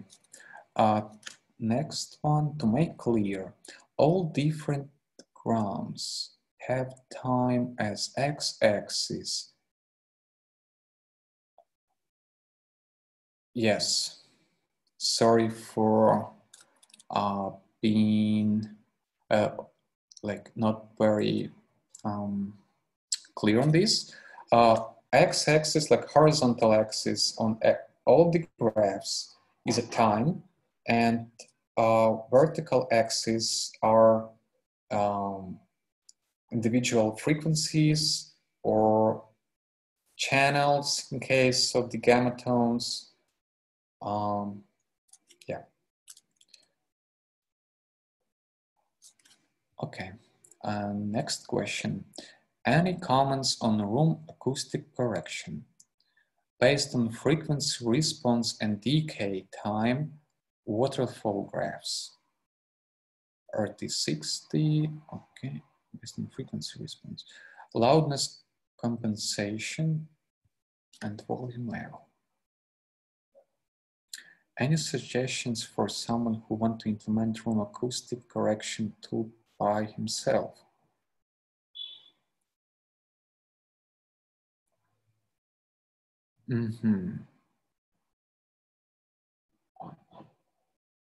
Well, that is, I'm not sure I'm getting like this question correctly. So the question is, any comments on room acoustics correction?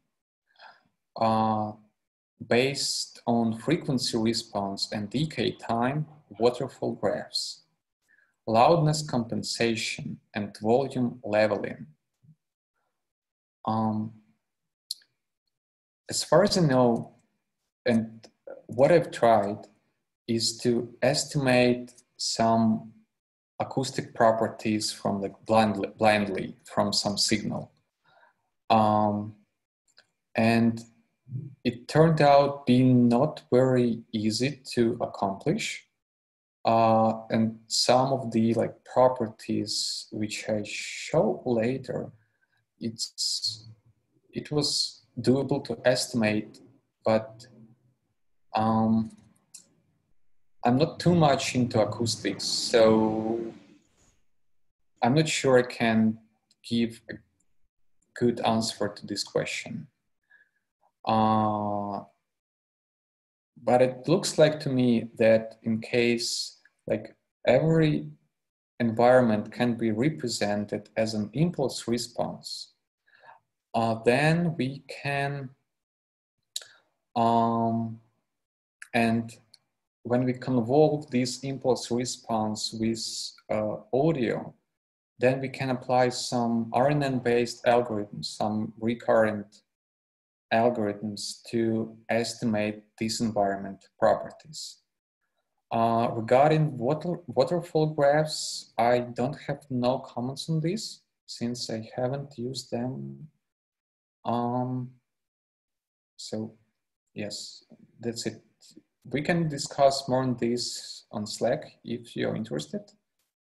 But for now, that's all what I can tell on this. Will you also talk in detail about ASR? I'm interested in using TTS samples to train ASR models, but the biggest problem is adapting TTS samples to a given test set, say accented Spanish, English. The ASR is not like a part of this course. So no, I will not be talking about ASR.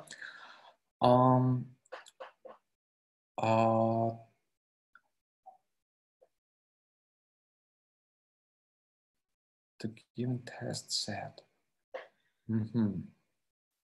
But I guess it is doable to train ASRs using TTS, and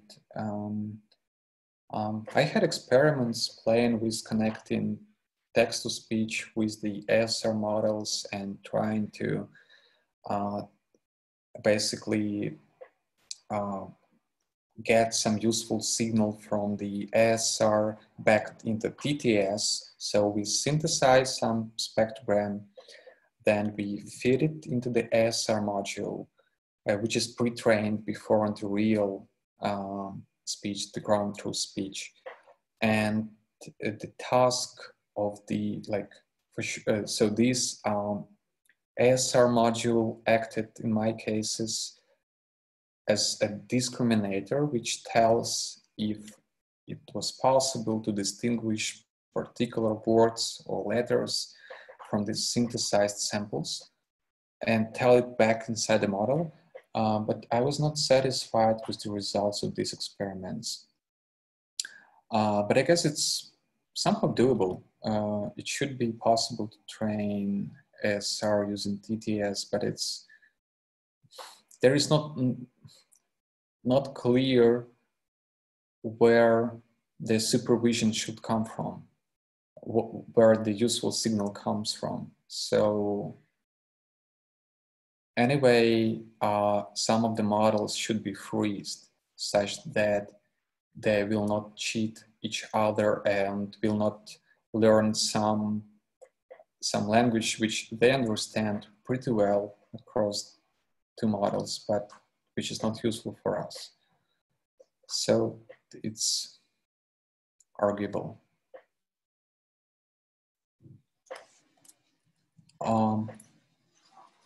Okay.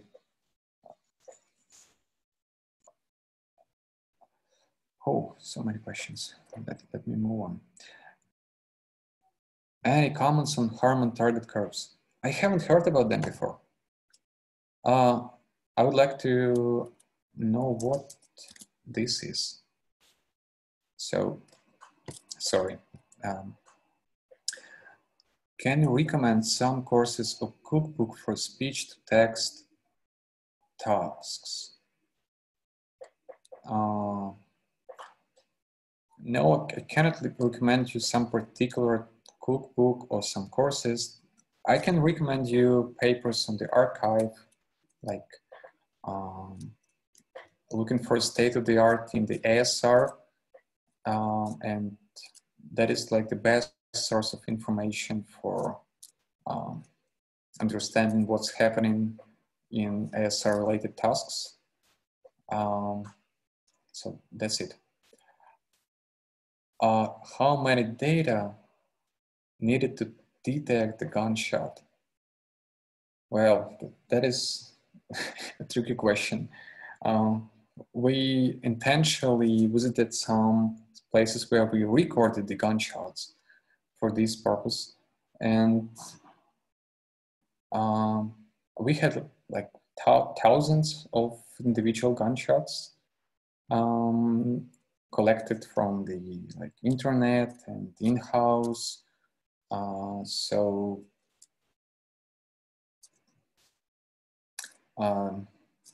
it was in orders of thousands to detect the gunshots to make it feasible. Could you please share the code somehow? Yes, I will share the notebook. I'll even try to share it in the Slack channel now. It looks like it's ready. Where we can see this Jupyter notebook. Everybody wants notebooks. It's so unexpected.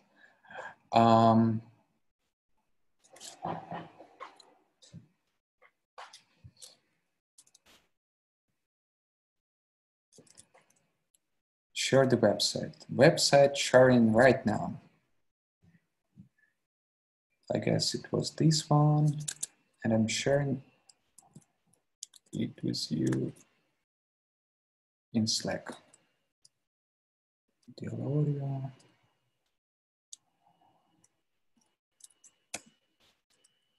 There is this website.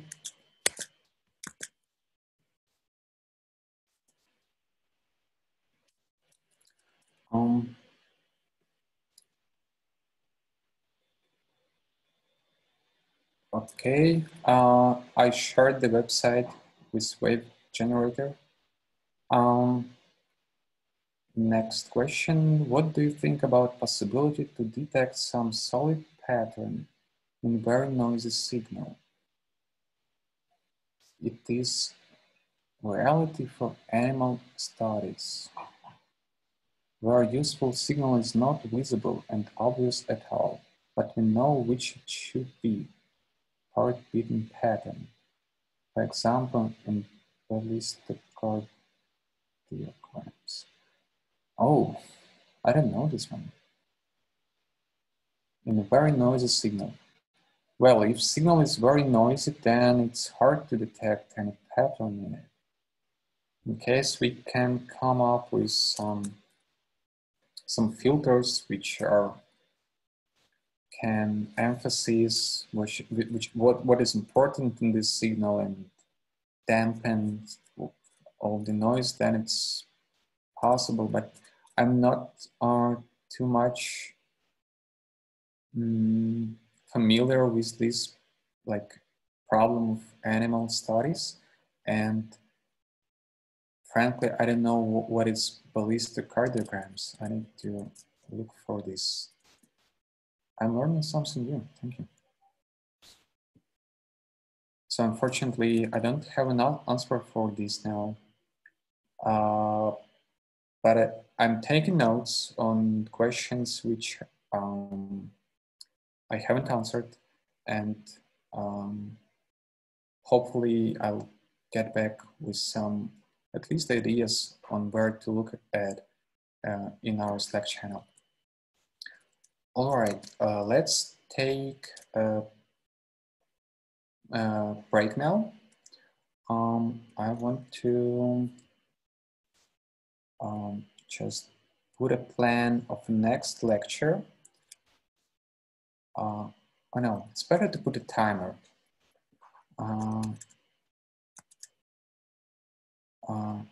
So let's take a break for like 15 minutes.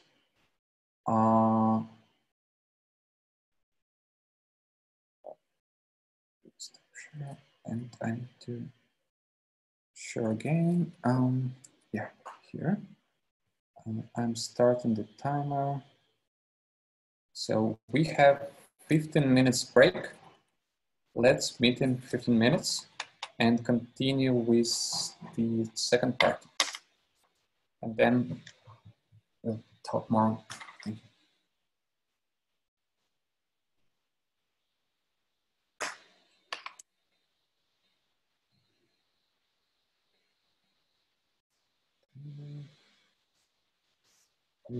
Stuff. Regarding the notebooks, I will share notebooks for the lecture 1 and 2 on the GitHub. There will be a repository, like deep learning for audio, and I'll share the link in our Slack channel, so you'll be able to download these two notebooks.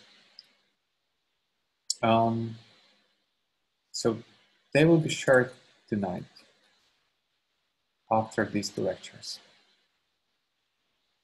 And you'll get like all the links I have here, the data sets, and other useful things.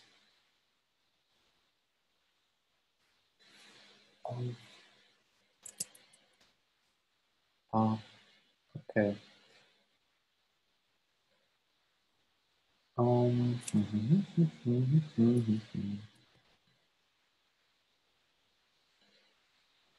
Some browsers open. I need to.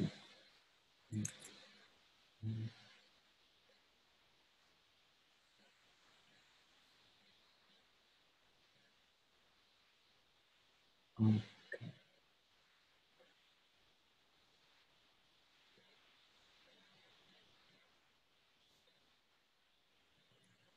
Share desktop should be fine.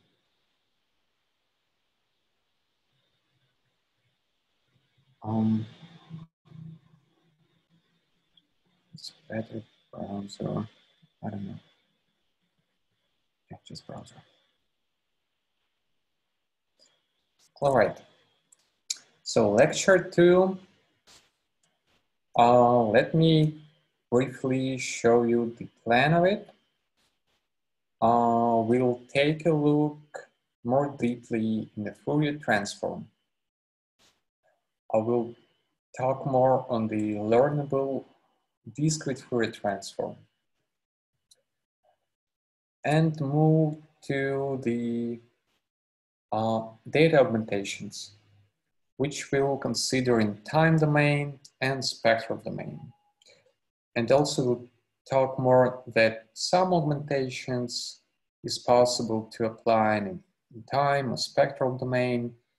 Other augmentations is more convenient to have only in the spectral domain, but it's not that straightforward how to get them in time domain.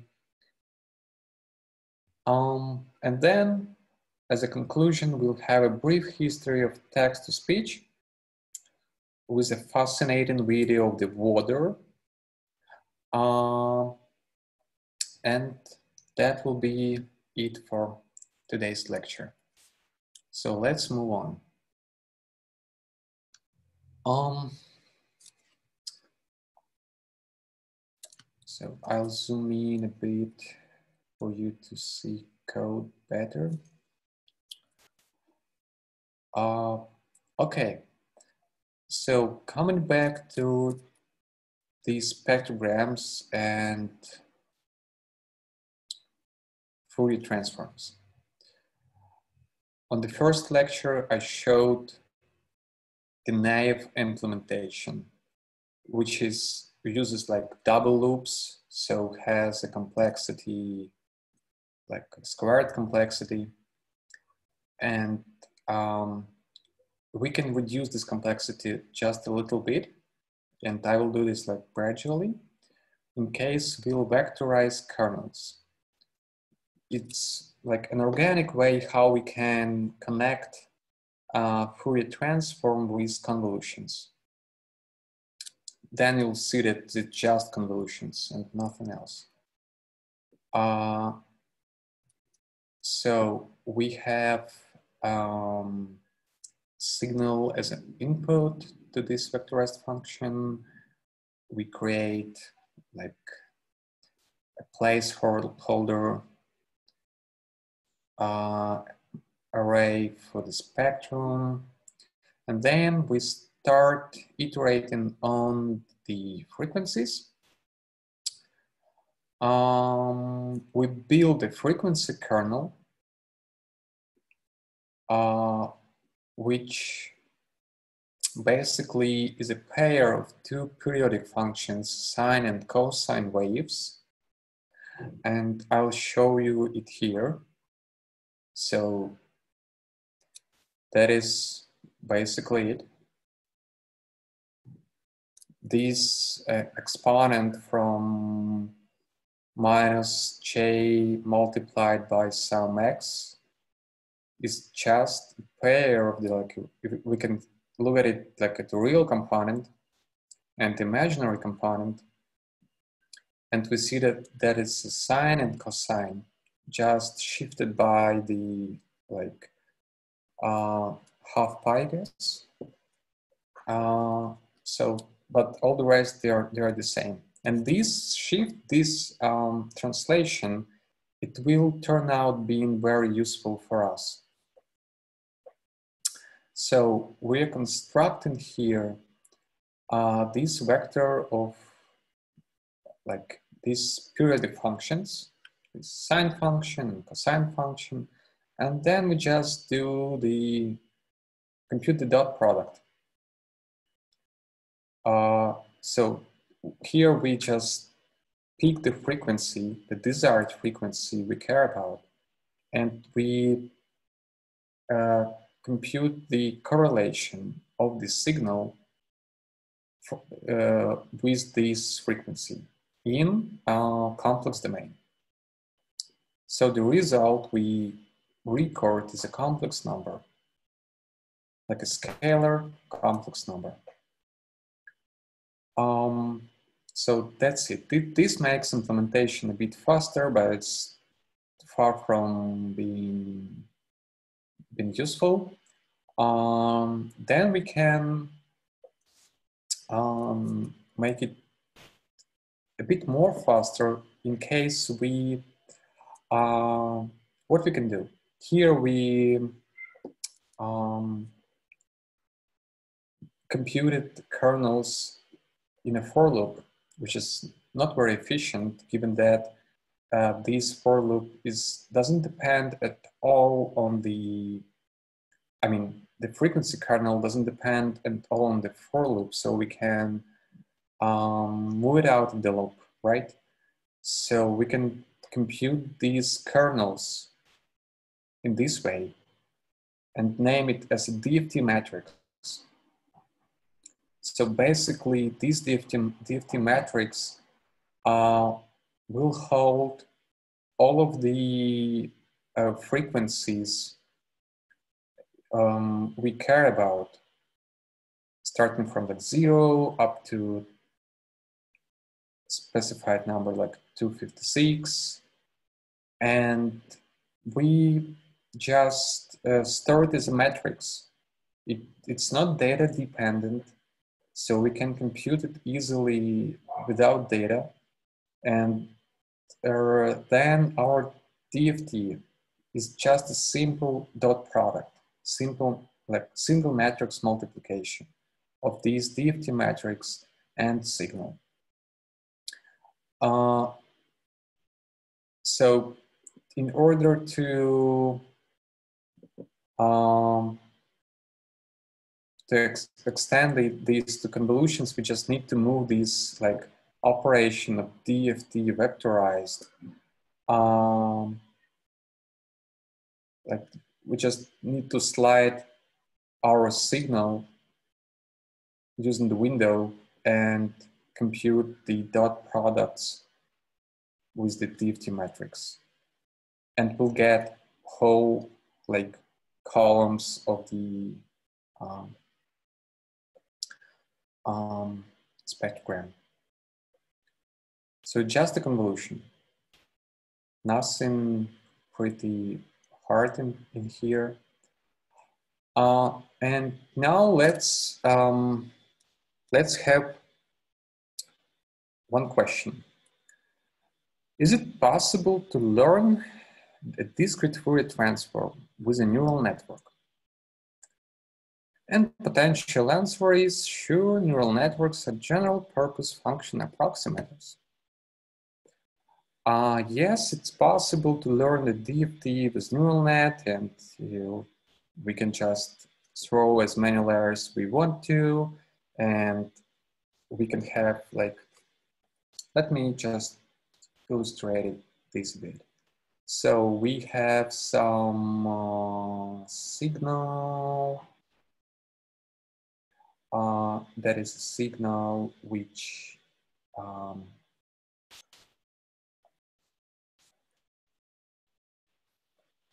okay, that is like a vector of the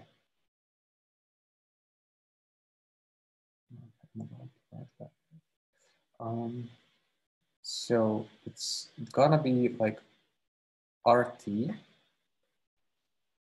So we have D time steps in it. And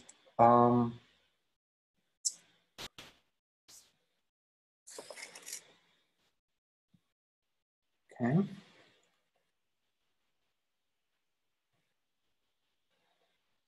And we want to have like, it's our inputs, model inputs.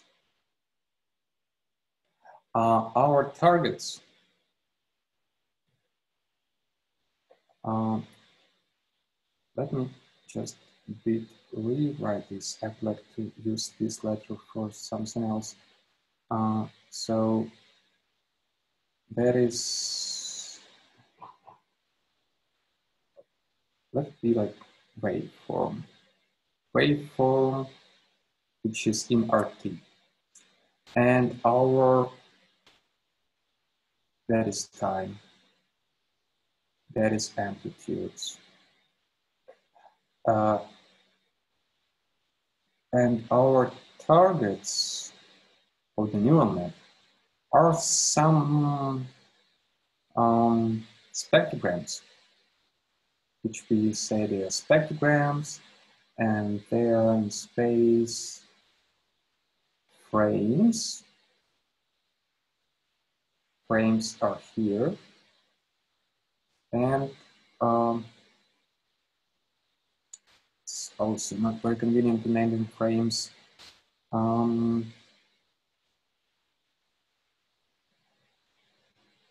let's use another letter like tau. It's tau frames and some f frequencies. And let's schematically just say that it's a human speech and the spectrogram may look like this. Some resonator patterns. And the task of our model is to, given these kind of inputs, like 1D signal, we want to create 2D spectrograms. And these 2D spectrograms are valid as TFT. So we computed them beforehand as short-term Fourier transform spectrograms. And we are asking to build a model which is able to take raw waveform as inputs and predict these kind of spectrograms. Well, yes, for sure it's possible with like as many layers you want to, you can model this problem, and I'm sure that you'll get the result. You'll get the predicted targets and model will converge. But what if we have only a single layer? Is it possible to just design such a network which is able to predict these spectrograms? Yes, it's possible, but with a trick. And also what is great is that in case we have like a single layer, we will be able to see these periodic functions, like these sine and cosine functions appear as our kernels, which is pretty great. So we are forcing our model to learn some nice looking kernels which resemble the Fourier transform. And let me show you how we can achieve this.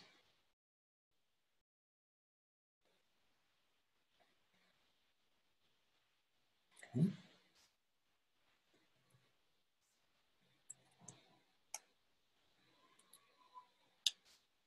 So here I'm showing, again, that Fourier transform is a set of correlations with the basis of periodic functions. Oh, this one I wanted to edit. That's why I didn't want to share slides right now. So correlation with periodic function in the complex domain is a clever way to achieve translation invariance. Why we need this translation invariance?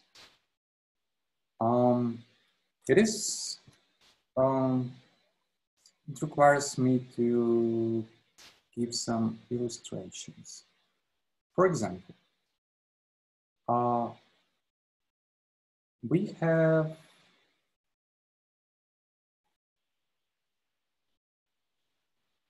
just 1 Hertz waveform, okay? And we want to find the correlation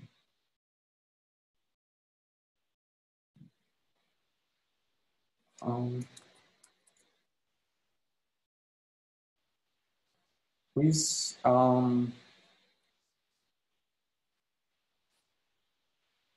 some, let's say, the same 1 Hertz wave. So that is the signal, that is the filter.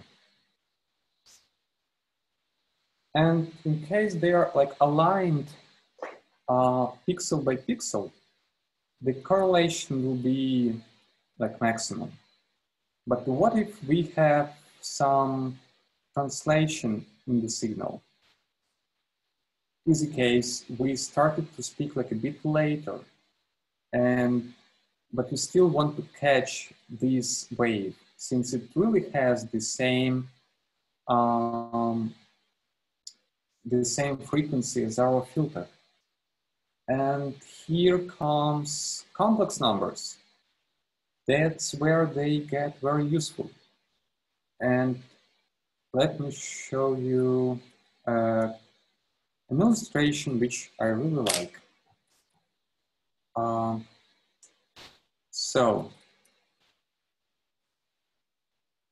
That is an illustration of the same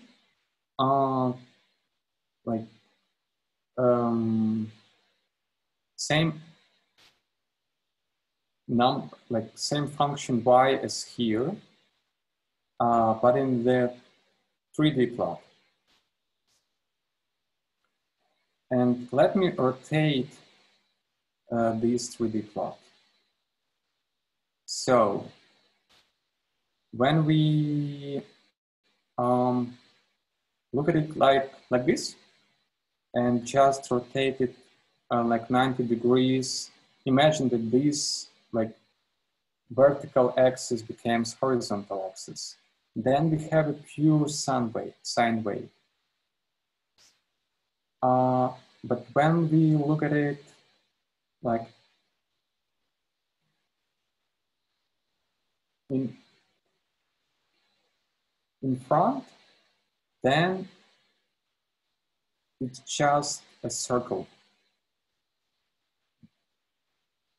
So what we're doing here, we're convolving our real signal not with the sine wave or cosine wave. We convert it with this spiral. And convolving with this spiral means that we are able to get translation invariance. So that's what like the actual Fourier transform kernel looks like. It's just a spiral. And you see it can be viewed as the sine wave.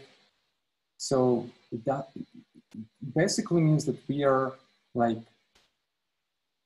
translation invariant. It doesn't matter where we start from, we'll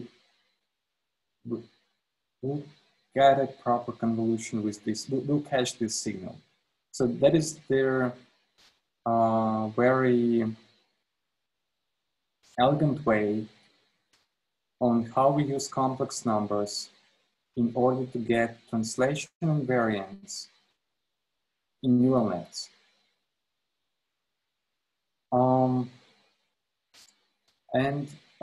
Since complex number, like backpropagation in the space of the complex numbers, I haven't tried it even, but I guess it should be fine in PyTorch. But for me, it's much easier to think of complex numbers just as a pair of like a real component and imaginary component, which we know how to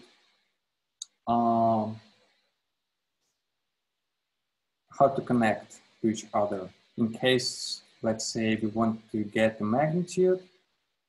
So let me make a drawing. Let's imagine that we have, so this that is like the real part goes here, and the complex and imaginary part, pardon me, goes here. And in case we have like a unitary circle,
some unexpected failure of electricity.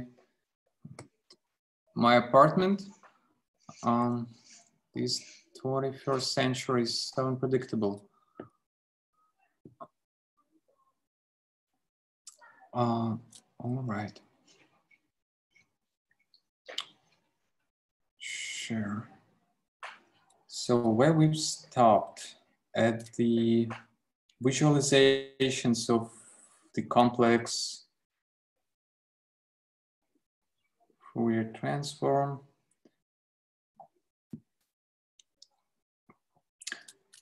So I want to reiterate that it allows us to get like translation invariance, and it's cool. And that is like the whole magic why we care about these complex numbers here, why we just cannot use like the real numbers. We want to be translation invariant. That is like a key point here. And this translation variance is nicely brought to us with the complex numbers. So,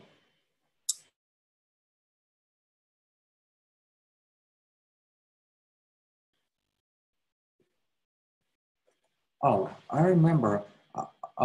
I broke up when I was explaining how we compute the magnitude of the complex number. So let me briefly just repeat. We have a unit circle here. We have, let's say, let's take another imaginary number, this one. So, and we want to have like a magnitude of this number. That is like a real components goes here, imaginary components goes here. And our number Z can be represented as like some 8 plus IB, but also it can be represented as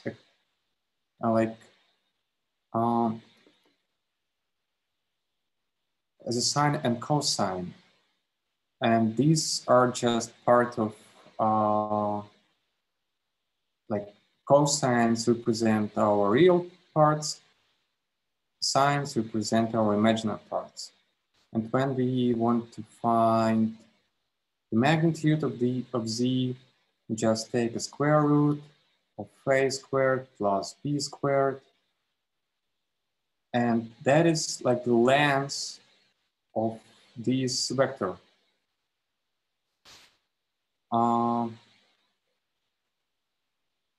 That's it. So our spectrograms, like which I showed before, they are magnitude spectrograms. They hold only this information, but we just remove the information about the phase. And in order to predict these spectrograms, which are magnitude spectrograms, it is not enough to have a single layer neural net, because single layer neural net is just a single multiply add. And our operation for computing magnitude spectrograms, it involves more than single multiply add.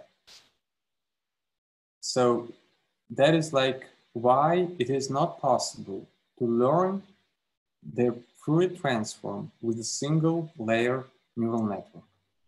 It just doesn't have this computational ability which is necessary to have in order to come up with magnitudes. Okay, let me continue.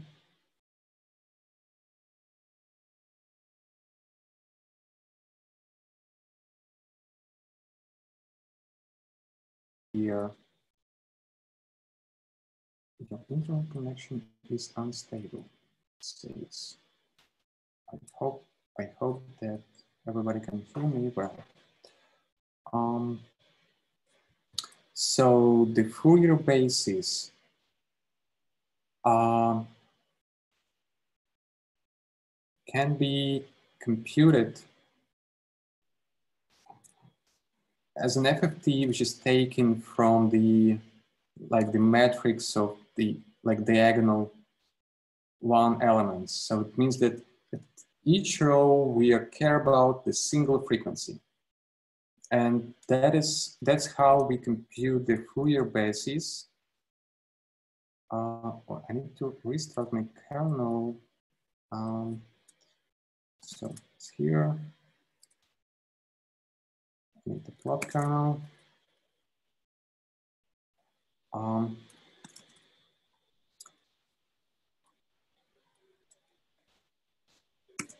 So that is my Fourier basis. And what I can see here that I have my blue line is the cosinus, orange is the sine of x. And that is like a fair representation, since I've taken the real as my cos and imaginary as my sine, and I just plotted those filters, and I'm naming them as a Fourier basis. So I plotted the basis for the 5 Hertz wave and 16 Hertz wave. Let's verify that it's a fair 5 Hertz wave. Let's count the number of the peaks. 1, 2, 3, 4, 5.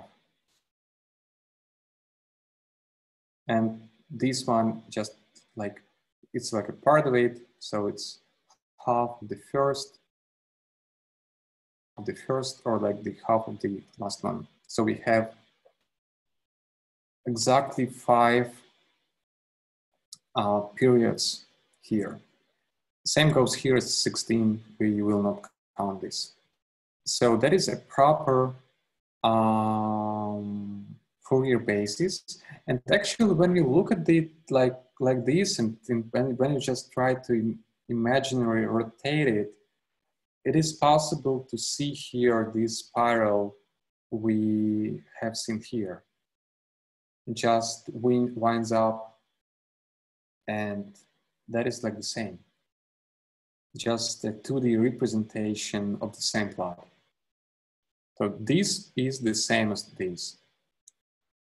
All right. So that is a predefined like kernels. We haven't done like no learning of the neural net here. We use them to compute Fourier transforms. But now we want to have a neural net which do this job. And I will share the architecture of this model as well in this GitHub repository I will be using for sharing notebooks. And here I will just share with you the visualizations of the kernels itself. And you'll be able to do this training on your own. So I saved the parameters of the model just before the training. So my kernels are initialized to random values. And I plotted same 5th and 16th kernels here. So what I see, they resemble like Gaussian bell curves. That's because of I guess it's because of the initialization of the weights of my model, since it's usually, we want to have like our activations being distributed as unit Gaussians. So that is the result of the initialization. That's why we have this kind of kernels. So that is like for the 5th hertz, that's for the 16s, and they look pretty the same, but they shouldn't be like this. Okay, so we have like randomly initialized kernels visualized. And let's take a look what we have after like training for the 30 epochs. And yep, we see pretty prominent periodic signals. 1, 2, 3, 4, 5. They have also 5 like peaks, but they are a bit like dampened to the ends and have like more strands to the center. That is because spectrograms I was training on, they also have applied like a window function for every frame we compute as TFT for. That is for the smoothing purpose. And this smoothing, it's just encoded in those kernels. So these kernels are not like exactly those like purely periodic sine and cosine waves, but they also encode information about the smoothing, which also is there. But they are definitely like similar to those, and they look pretty nice to me. I would say they are great. And this model was learned using like only a single layer, with the only trick that after we like do the predictions, we first of all we have like a double size of the filters, so we're doubling the amount of the filters first half of the filters correspond to the real part of the complex STFT, and the second part to the imaginary part of the complex STFT. And what I do else is just I take a magnitude of the outputs which I get from the activations from the real filters and imaginary filters. I explicitly encode inside the model which part of the model I treat as the real STFTs, which part is the imaginary STFTs.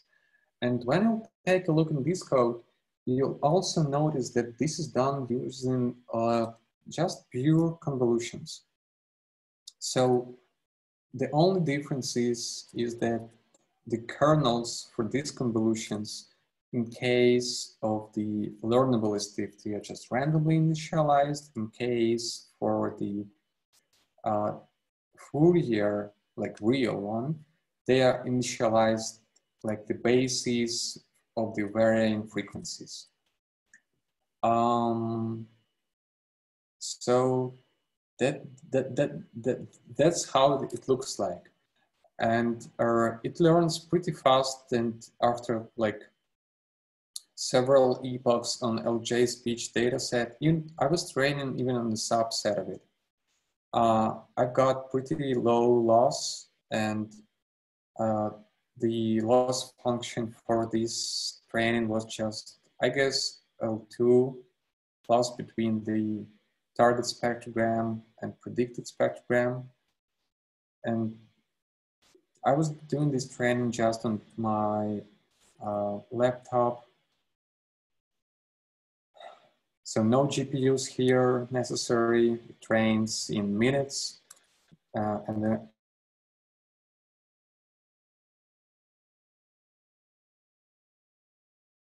to build architecture without looking into what I've done. So will be interesting to have some discussions on this. Maybe you'll come up with some like other way how to achieve this behavior. So that is interesting.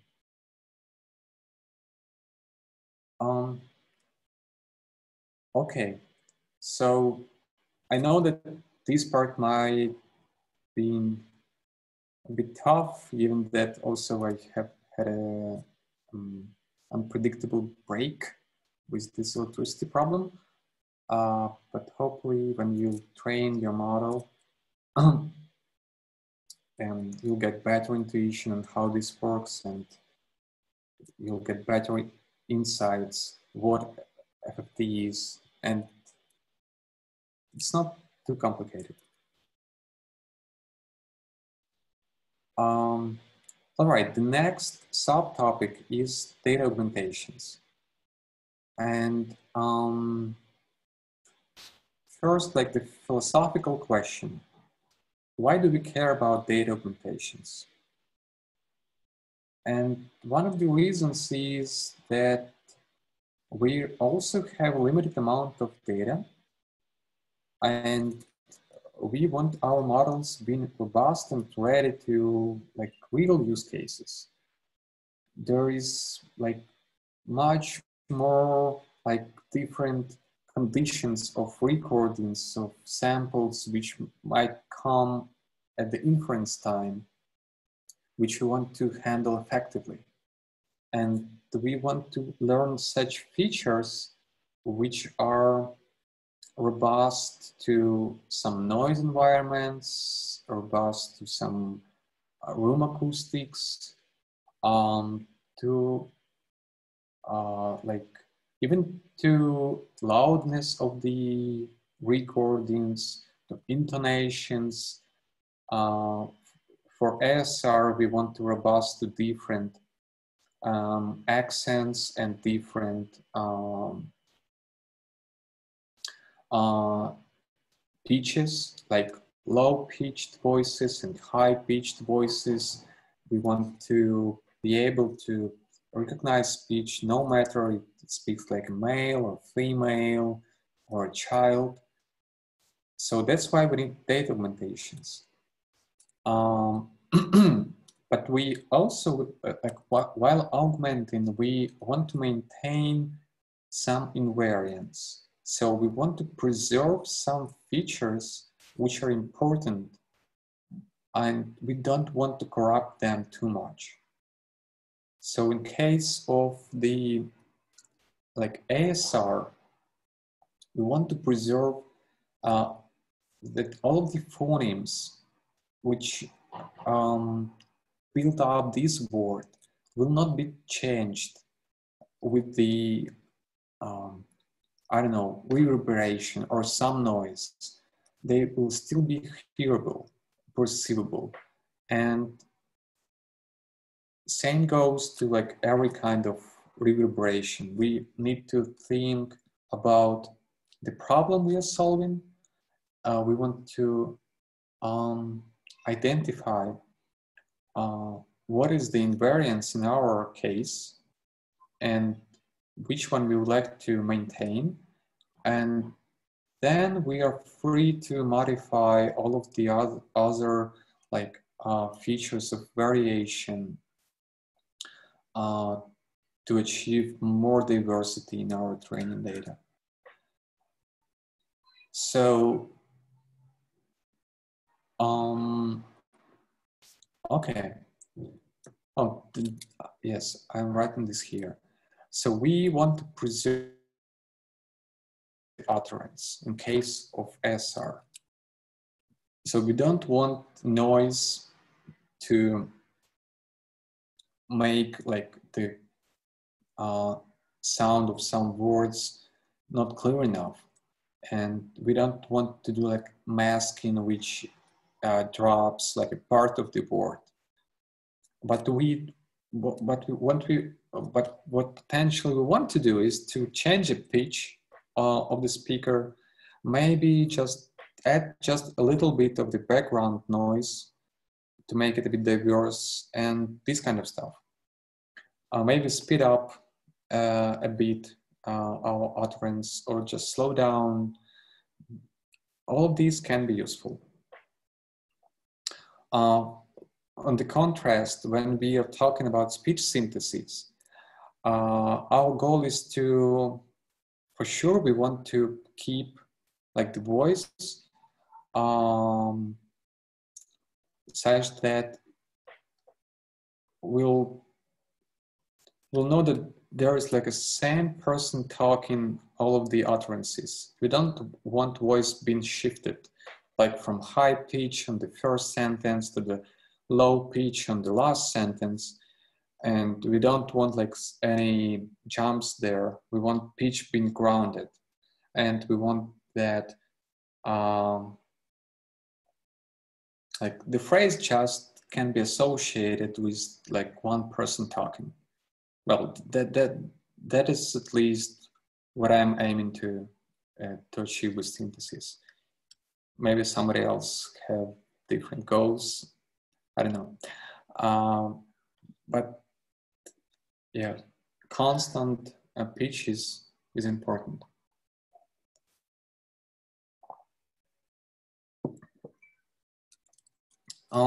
So there are like some papers which describe in details how augmentations can be done, which augmentations work good for what purposes. I'll share links here. Encourage you to take a look at them.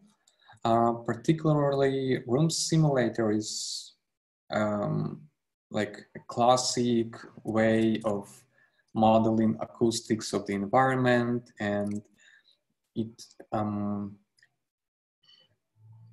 just opens like an endless opportunity to simulate any sound in any environment which we want to have, provided that we have clear speech without noise, recorded in the room without echo, and our information about the environment, the so-called impulse response. The impulse responses, they are collected in various ways, but usually imagine that you have some unitary signal, for example, like this, but it should be more prominent. It's just some unitary chirp signal. It's named chirp, and you emit this signal in some environment, and you do the recording of this signal. So you have you can record how this signal travels this environment, and this recording reflects how this signal travels, where it reflects from what surfaces, when it its volume goes down to some threshold values. So you can, in this way, you can build some statistics or some features of the room, and then using some digital signal processing, you can come up with the impulse response, which then you can convolve with your anechoic speech and get a simulation of your voice being talking in some church, but you were you recorded this in your room. So for those who played with these kind of effects in some audio editing tools, that's the way they work. All right. So regarding this reference on spec augment, that is a very straightforward. We have some ASR model, we trained it on this kind of data, then we added a simple augmentations. We can mask some time frames. So we just drop all the information from time. Let me just show you this.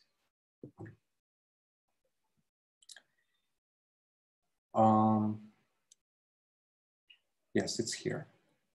So that is the time drop and band rejection. So two ways to, what can we drop inside the spectrogram? Let's imagine we have a clear spectrogram and we want to apply some augmentation. We want to get rid of, you see these contiguous black boxes, horizontal. We have two horizontal black boxes in lower frequencies.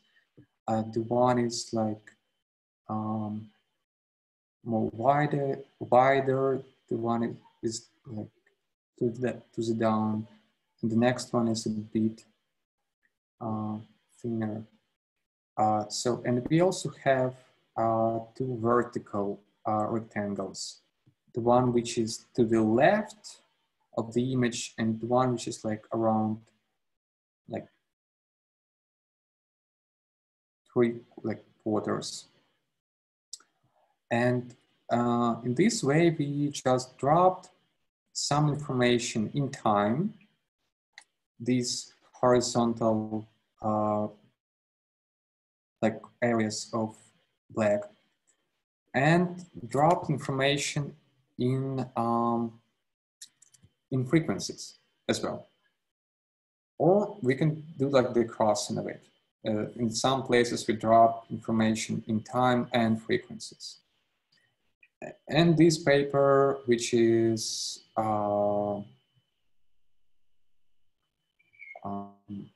spec augment, it says we've added these two very easy augmentations, and we were able to increase our board error rate for ASR models. So for those who work with ASR, take a look at it, and you might benefit. But let's move on with other types of augmentations. For example, we have this patch of speech. The examination and testimony of the experts enabled the commission to conclude that 5 shots may have been fired. And we want to apply this most simple augmentation, the additive noise. What is great about audio is that we just can do the real addition of two signals and then proper normalization for our result of addition being in valid ranges between like the maximum allowed value and minimum allowed values. And that is like the easiest way how we can do the augmentation with the noise. So we have a signal, we have noise with the same, we want noise being the same duration as the signal. We just add these two signals, or pardon me, signal and noise, and then we just normalize by the maximum absolute value of the mix. And let me play some results of the augmentations with noise.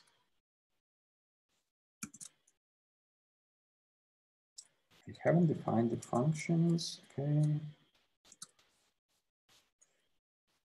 Okay, so the first one, what I'm doing here. I am just sampling random noise. I'm sampling random numbers, which goes from 0 to 1, then I multiply it by 2 to expand it from 0 to 2, then shifting by 1, and just multiplying by some coefficient to lower the amplitude of each individual point. I don't want noise being very prominent here. And then I just used the previous audio file you heard from LJ speech dataset and these random noise. And I do additive noise augmentation. First, let's listen to it. The examination and testimony of the experts enabled the commission to conclude that 5 shots may have been fired. Oh, sorry. I'm sorry if it was too loud. I'll make it a bit.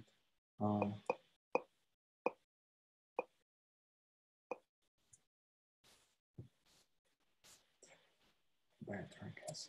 So what we've seen is the augmentation just added the noise, and we see that noise just it had a coefficient of 0.1, and it's also like goes not that far from the 0. So this tube is noise.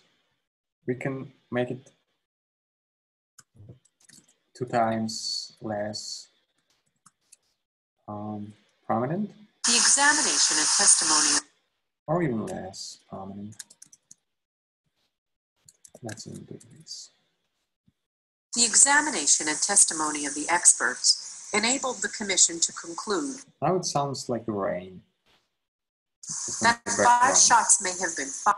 So that is like very easy augmentation with noise. But we also want to do augmentations with, for example, like adding music to voice, or like adding some urban sounds to our signal, or like whatever else. In case we train, for example, I've mentioned source separation models. One of the ways these models are trained is that we are required to have two clear signals, and we create mix artificially. And then we have these two targets, which makes training possible. So all the source separation models I've seen, all of them work on the artificially created data sets. And maybe there are like some alternative approaches now, but this one definitely works. So that is like a method to expand to data sets and even it allows you to solve some problems which is hard to solve otherwise. So the next augmentation is just the same speech and the piano music which we've heard before. Let's listen to it. The examination and testimony of the experts enabled the commission to conclude that 5 shots may have been fired. That's it. So again, just sum and proper normalization. So pretty easy, and it works really well. And according to the paper I mentioned here, the wave augment, that is one of the most important augmentations to learn robust representations, which can be used for many downstream tasks. But in this paper, they experimented with augmentations for learning CPC models. CPC stands for contrastive predictive coding. So the idea of contrastive predictive coding is you have some part of the utterance in the past, like you have an utterance of 5 seconds, you have, you can cut it like first 2 seconds and the rest. And the goal of the model is, given some representations which you can get from these first 2 seconds, you need to predict some representations which are of the same phrase, but in the future. That is like their positive part, and negative, since it's a contrast, we would like to somewhere like, yeah, we want to build contrast. So in one places we want to move towards some goal. In other places we would like to move apart from unrelated stuff. So for the negative examples, we take the same like features which we extract from the first like 2 seconds of some utterance, and we force model and we compute if we are able to predict some future from some other utterance. But here we want our model not been able to do this task. So that is like a contrast. We want like first part of the sentence being informative to predict the next part of the same sentence, but being absolutely non-informative to predict some part of the like random sentence, which makes sense. And they showed that noise augmentation and pitch augmentation, as well as reverberation, which we'll cover now, they are more important for learning these representations than spec augmentations, like random frame drops or band rejections when I talk about the frequencies. So this paper is good to rank augmentations and assign some scores to them on how they're important to provide us some useful representations in audio field. So additive noise, we've talked about this, and let's have a bit fun with reverberations. So I talked briefly how we can do this simulation of the like some speech being pronounced in some particular environment. And hopefully, gladly, there is a website which is OpenAIR. It contains a lot of the open sourced impulse responses of different environments. We can take a look at this website just briefly. So here we go. these are like this team of enthusiasts who are like traveling different places and record some impulse responses. For example, we can pick some, well, traveling now is hard. The coronavirus stopped all the travels. But what we can do, we can just imagine that we've been to the University of York. By downloading this impulse response, which we can listen to, just you heard it, just like a unit signal, and we see that here, like a start of it, and then how the energy of the signal goes down with the time. We can also see some acoustic parameters of it.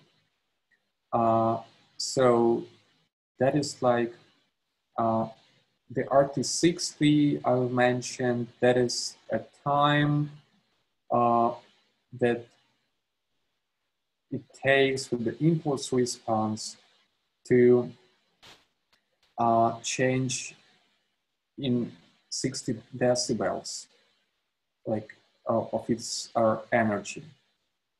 So it's when we have a change in 60 decibels, it's treated like it's almost gone.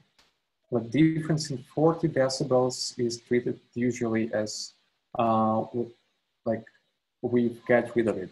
When we are talking about like some noise, denoising, when we are able to reduce the level of the noise for this 40 decibels, we will not even hear it. Like 60 decibels is even like more strict.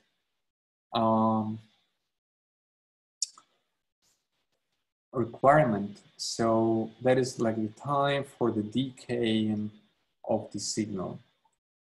And we can download those signals from here and do some augmentations. I've already downloaded one. It is from the nuclear reactor hall. Sorry, I don't know where it comes from, like this particular nuclear reactor.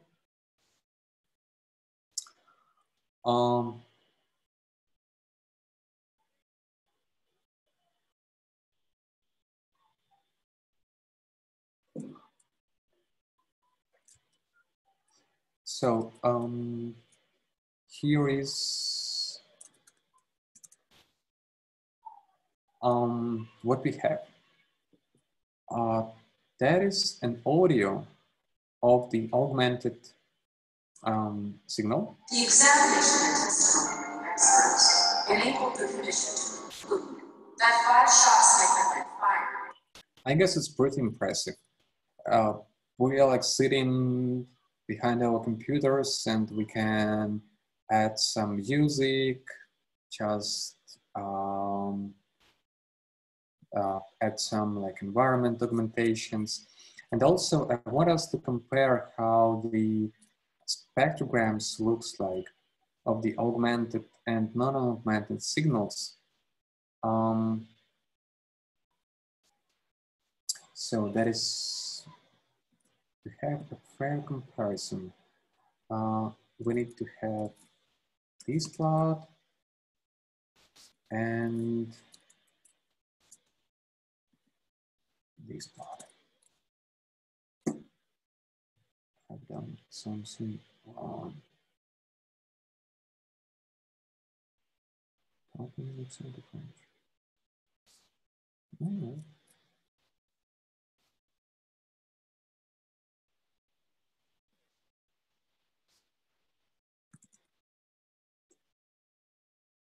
Maybe I have some unrealized. What if I have just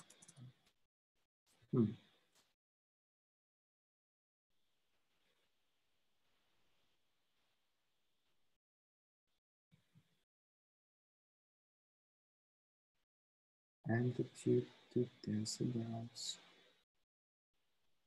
What's in the box fine?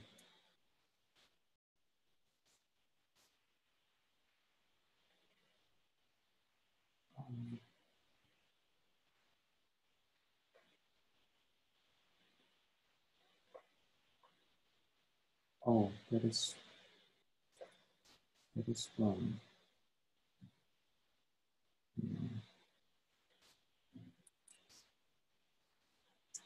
All right, I wanted to fix something and it looks like I just broken something.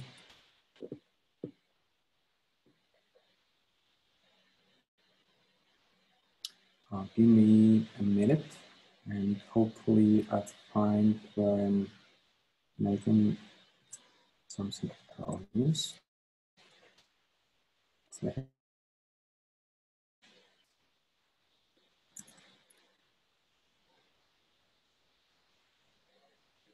How can you decide the French? Just restart the comment. I don't know what's happening here.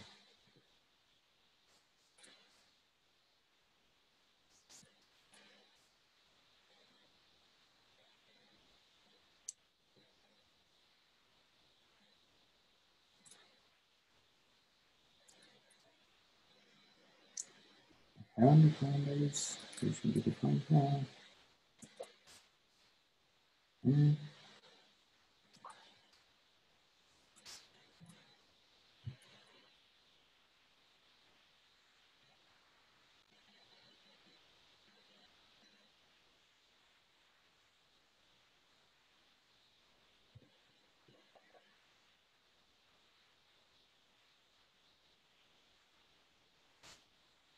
looks like I've broken something. Should be like this. Yes. Okay.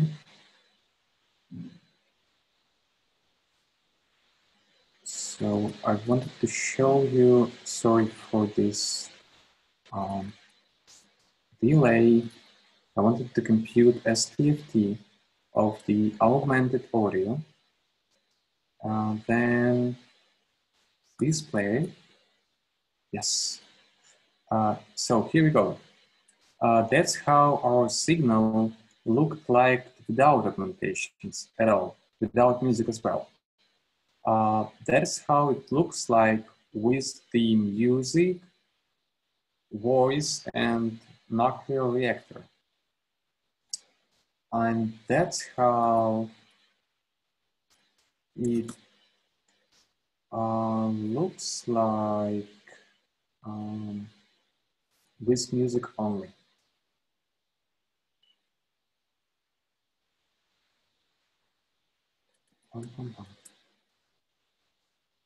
So you see the gradual changes. This one is like only resonating patterns of the speech. This one has these prominent horizontal strokes of the piano. And this one have like everything just smooth a bit. So that's how these augmentations look like when we look at the spectrograms, which is also pretty great.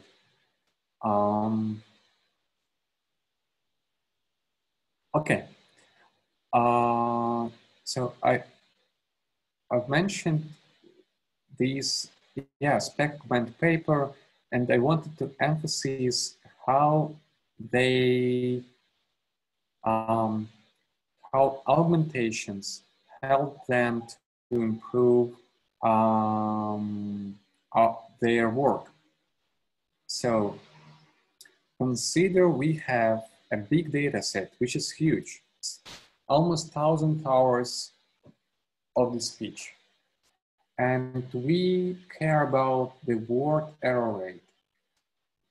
It is like a percentage of the words which are recognized in one way. So like a baseline HMM-based methods. They had on the clean data without language models 5.5 word error rate, which is pretty great itself. But with these augmentations, also using some LAS, I don't know, that is like some neural-based model, I suppose, I don't know exactly, some ASR model, which had like 3.2 in their trainings, and they were able to decrease by almost 1% the word error rate. And that is like with language models. Without language models, it's like more complicated. We don't possess any information about what kind of language we are ASRing and or recognizing. It's even more important since without augmentations, we had an error of like 20.5, which is decreased almost 2 times with this new augmentation. Not new, but well, with these 2 augmentations. And here is like a thing to think about.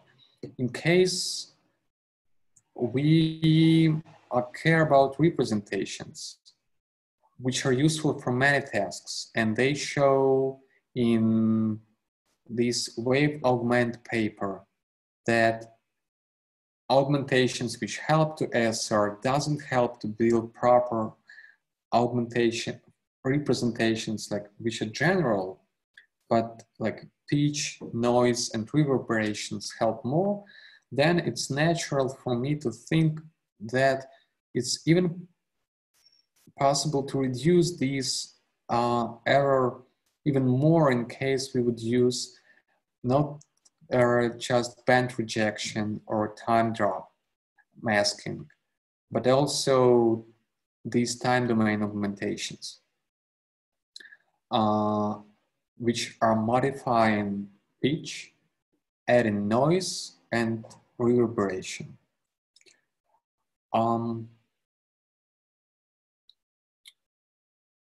So yes, that's it about augmentations.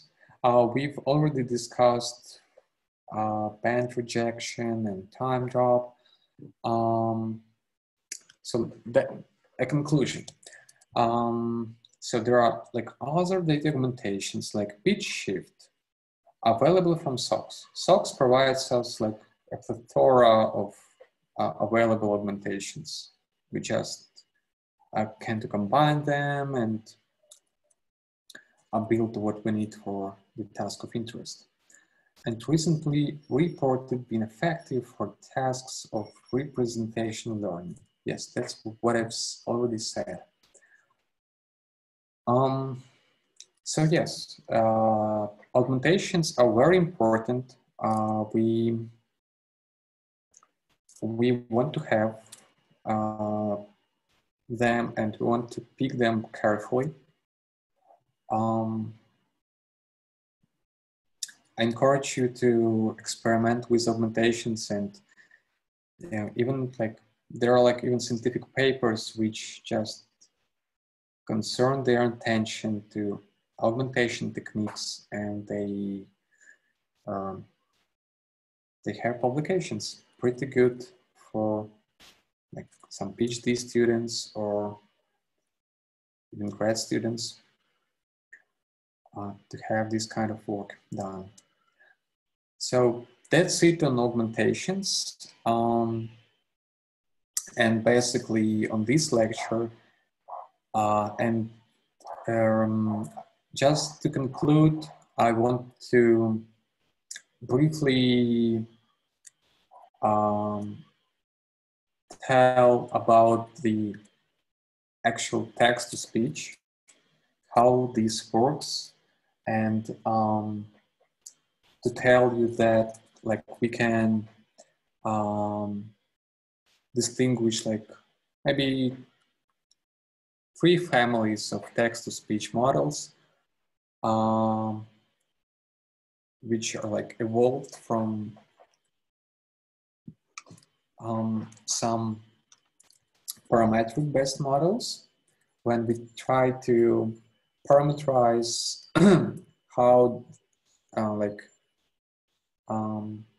what we try to build the model on how the humans like speak, and then we want to tune the parameters of this model in order to do the synthesis. For example, the parametric models, and one of those, the water, which is, I guess, can be, yeah, it's a parametric speech synthesis. So we have like some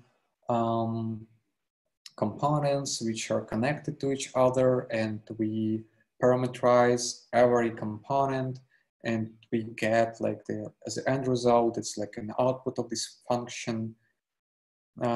We get the synthesis, which is not very pleasant, but it's funny, and it was, I guess, something incredible in the past, especially in 1930s. One of the like widely used approaches was also the concatenative speech synthesis, which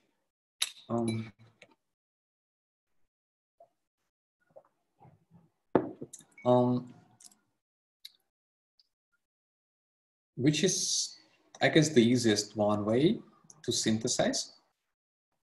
But it requires a huge database of speech segments.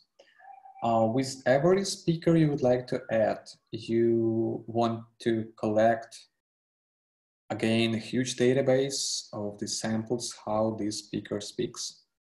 And the reason for this is that when you collected a database of recordings of the single speaker, you can cut this database on some syllable level, and then, or like even word level, but it's, well, let's think about it like on the syllable level. We have a database of a person talking, and we cut it, everything on the syllable level, and then we are coming to this system and asking it to synthesize a new sentence, given sentences we have in a database. And the way we can synthesize it is try to like do the lookup in this database and just pick the necessary syllables we have there to concatenate and build a new phrase. We can also think about this on the level of the words. So provided that we have an extremely large data set of like every possible word available in this language pronounced by the single speaker, then we can just rearrange these words of the query we are looking for and ask to get the results from the system. But it's, again, it's very prohibitive. It's non-efficient to store that many data, and moreover, it's non-feasible to do like multi-voice synthesis using concatenative systems. We'll not be able to synthesize something like what we do now with synthesis, when we have like a limited amount of data and we are still trying to do this task. And like the third family, which is, in my opinion, is pretty like the neural-based synthesis. We can also relate it somehow to parametric speech synthesis, but it's like parametric speech synthesis where we estimate the parameters based on the data. It's like data-driven parametric speech synthesis. Since we like tune the parameters of the model based on the data we have, and then we are asking model to synthesize something new. So that is what we do right now, like the data-driven speech synthesis.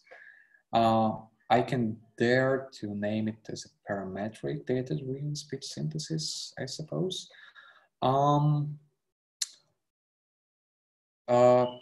But first of all, I want to show you this short video of the how speech synthesis worked in 1930s, and we'll continue on the modern text-to-speech tomorrow. Let me zoom out.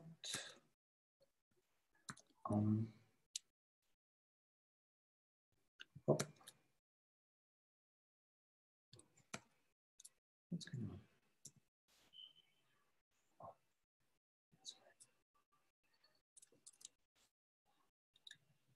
So that was like a first electrical system which was able to speak and was presented by the Bell Labs, the same lab which there are 10 filter circuits. Gave us works of the Fernand de Jan who developed this LANet. He was also working that time in the Bell Labs. In the motor, and combined with the two energy sources, they give a total of 20 separate components to be used in building up speech sounds. But now let's have Mr. Garrett and Miss Harper actually show us what the motor can do with these 20 separate sounds. Well, we've heard the voter make a word, and by combining words, of course, we get a sentence. For example, Helen, will you have the voter say, she saw me? I guess it's sounded awfully flat. Fun how it sounded. Let's briefly just take a look at this picture. It looks like an operator just plugging some, I don't know, some spectrum keys, which are basically like strings on the piano, the guitar, and you have like a pitch pedal which just translates your octave like higher or lower. You have some source of the hissing, and you have some like loudspeaker. It will be like really fun to build this tool now. Yes, it will be great. Let's just listen just a bit more of this recording, and we'll continue with question and answering session. How about a little expression? Say the sentence in answer to these questions. Who saw you? She saw me. Whom did she see? She saw me. Well, did she see you or hear you? She saw me. Now, so far, you have only heard the voter speak in one voice, but the voter has other voices which you can use when Miss Harper makes a simple adjustment in his mechanism. Helen, will you have the voter say, greetings, everybody? Greetings, everybody. You see, multiple voice synthesis 80 years ago. That's incredible. Now, will you have him repeat that in a high voice? Greetings, everybody. And now in his best bass. Greetings, everybody. When a boy's voice changes, he's never quite... All right, I don't want us to distract more on this, but in case you're interested, just continue looking at this video. It's pretty fun. And for now, it is all. And I'm opening our questions and answering. Okay. We have one question from Sergey. What do you think is the basic difference in approaches between speech recognition and music recognition, like Shazam?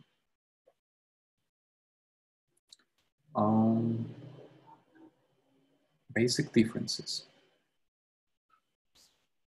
Well, in case of the, as I said before, in case we are doing the speech recognition, we want to be invariant to pitch. Like, it doesn't matter for us if it's like a speech of a male or a female, but in case it's a single linguistical content, we want these words being mapped, like this audio being mapped to a single word. But in case of music recognition, we do care about pitch, and we do care about the timbre, which is the characteristic of the instrument. Like, voice also has its own like timbre or timbre, but in case of the like in Shazam, when we want to have like exact matches, we care about the timbre and pitch. But in case we allow some like remakes, then it's more like close to the being invariant to timbre or pitch. In case there was like a remake of some popular song played on the guitar, but now it's played on the piano. Also, I don't know exactly how Shazam works, but it looks like to me it's not like a discriminative problem. It should like compare some samples which we Shazam with some databases. So it's more like similarity search to me, rather than like the recognition. It's like my opinion how I would treat this. So that's it on it. And next question, are there any examples of practical use of learning DFT kernels when doing speech tasks? Practical when doing speech. Oh, thank you for DFT demo.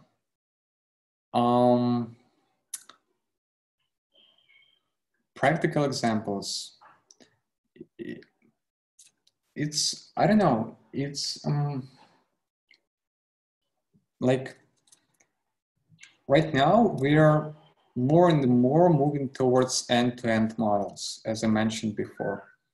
And I've seen the recent paper which doesn't do like any like DFTs at all. They use raw audio forms and GANs to do the speech synthesis. It was one of the recent publications from DeepMind. And for sure, like inside the model, they learn some like representations like in data-driven way. Like the practical example of learning DFT, it was like mainly a research oriented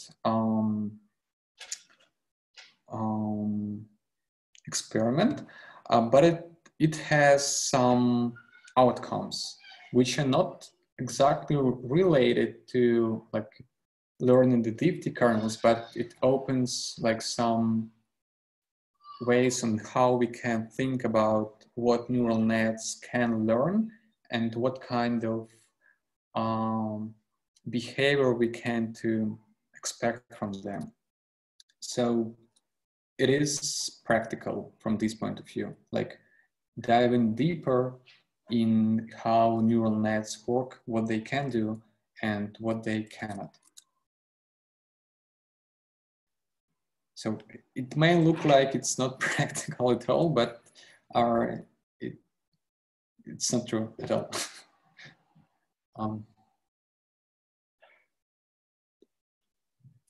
That's it. All right. In case we have some more questions, we can discuss them. In case we don't have questions, we will meet tomorrow. And today I'll share the slides, pardon, not slides, but the notebooks from the first and the second lectures. On the GitHub I mentioned before. And a link I will send to the Slack channel of the summer school.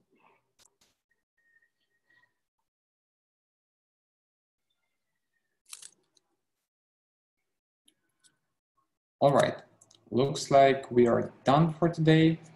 I thank you for your attendance, and let's meet tomorrow. Have a great evening. See you. Bye.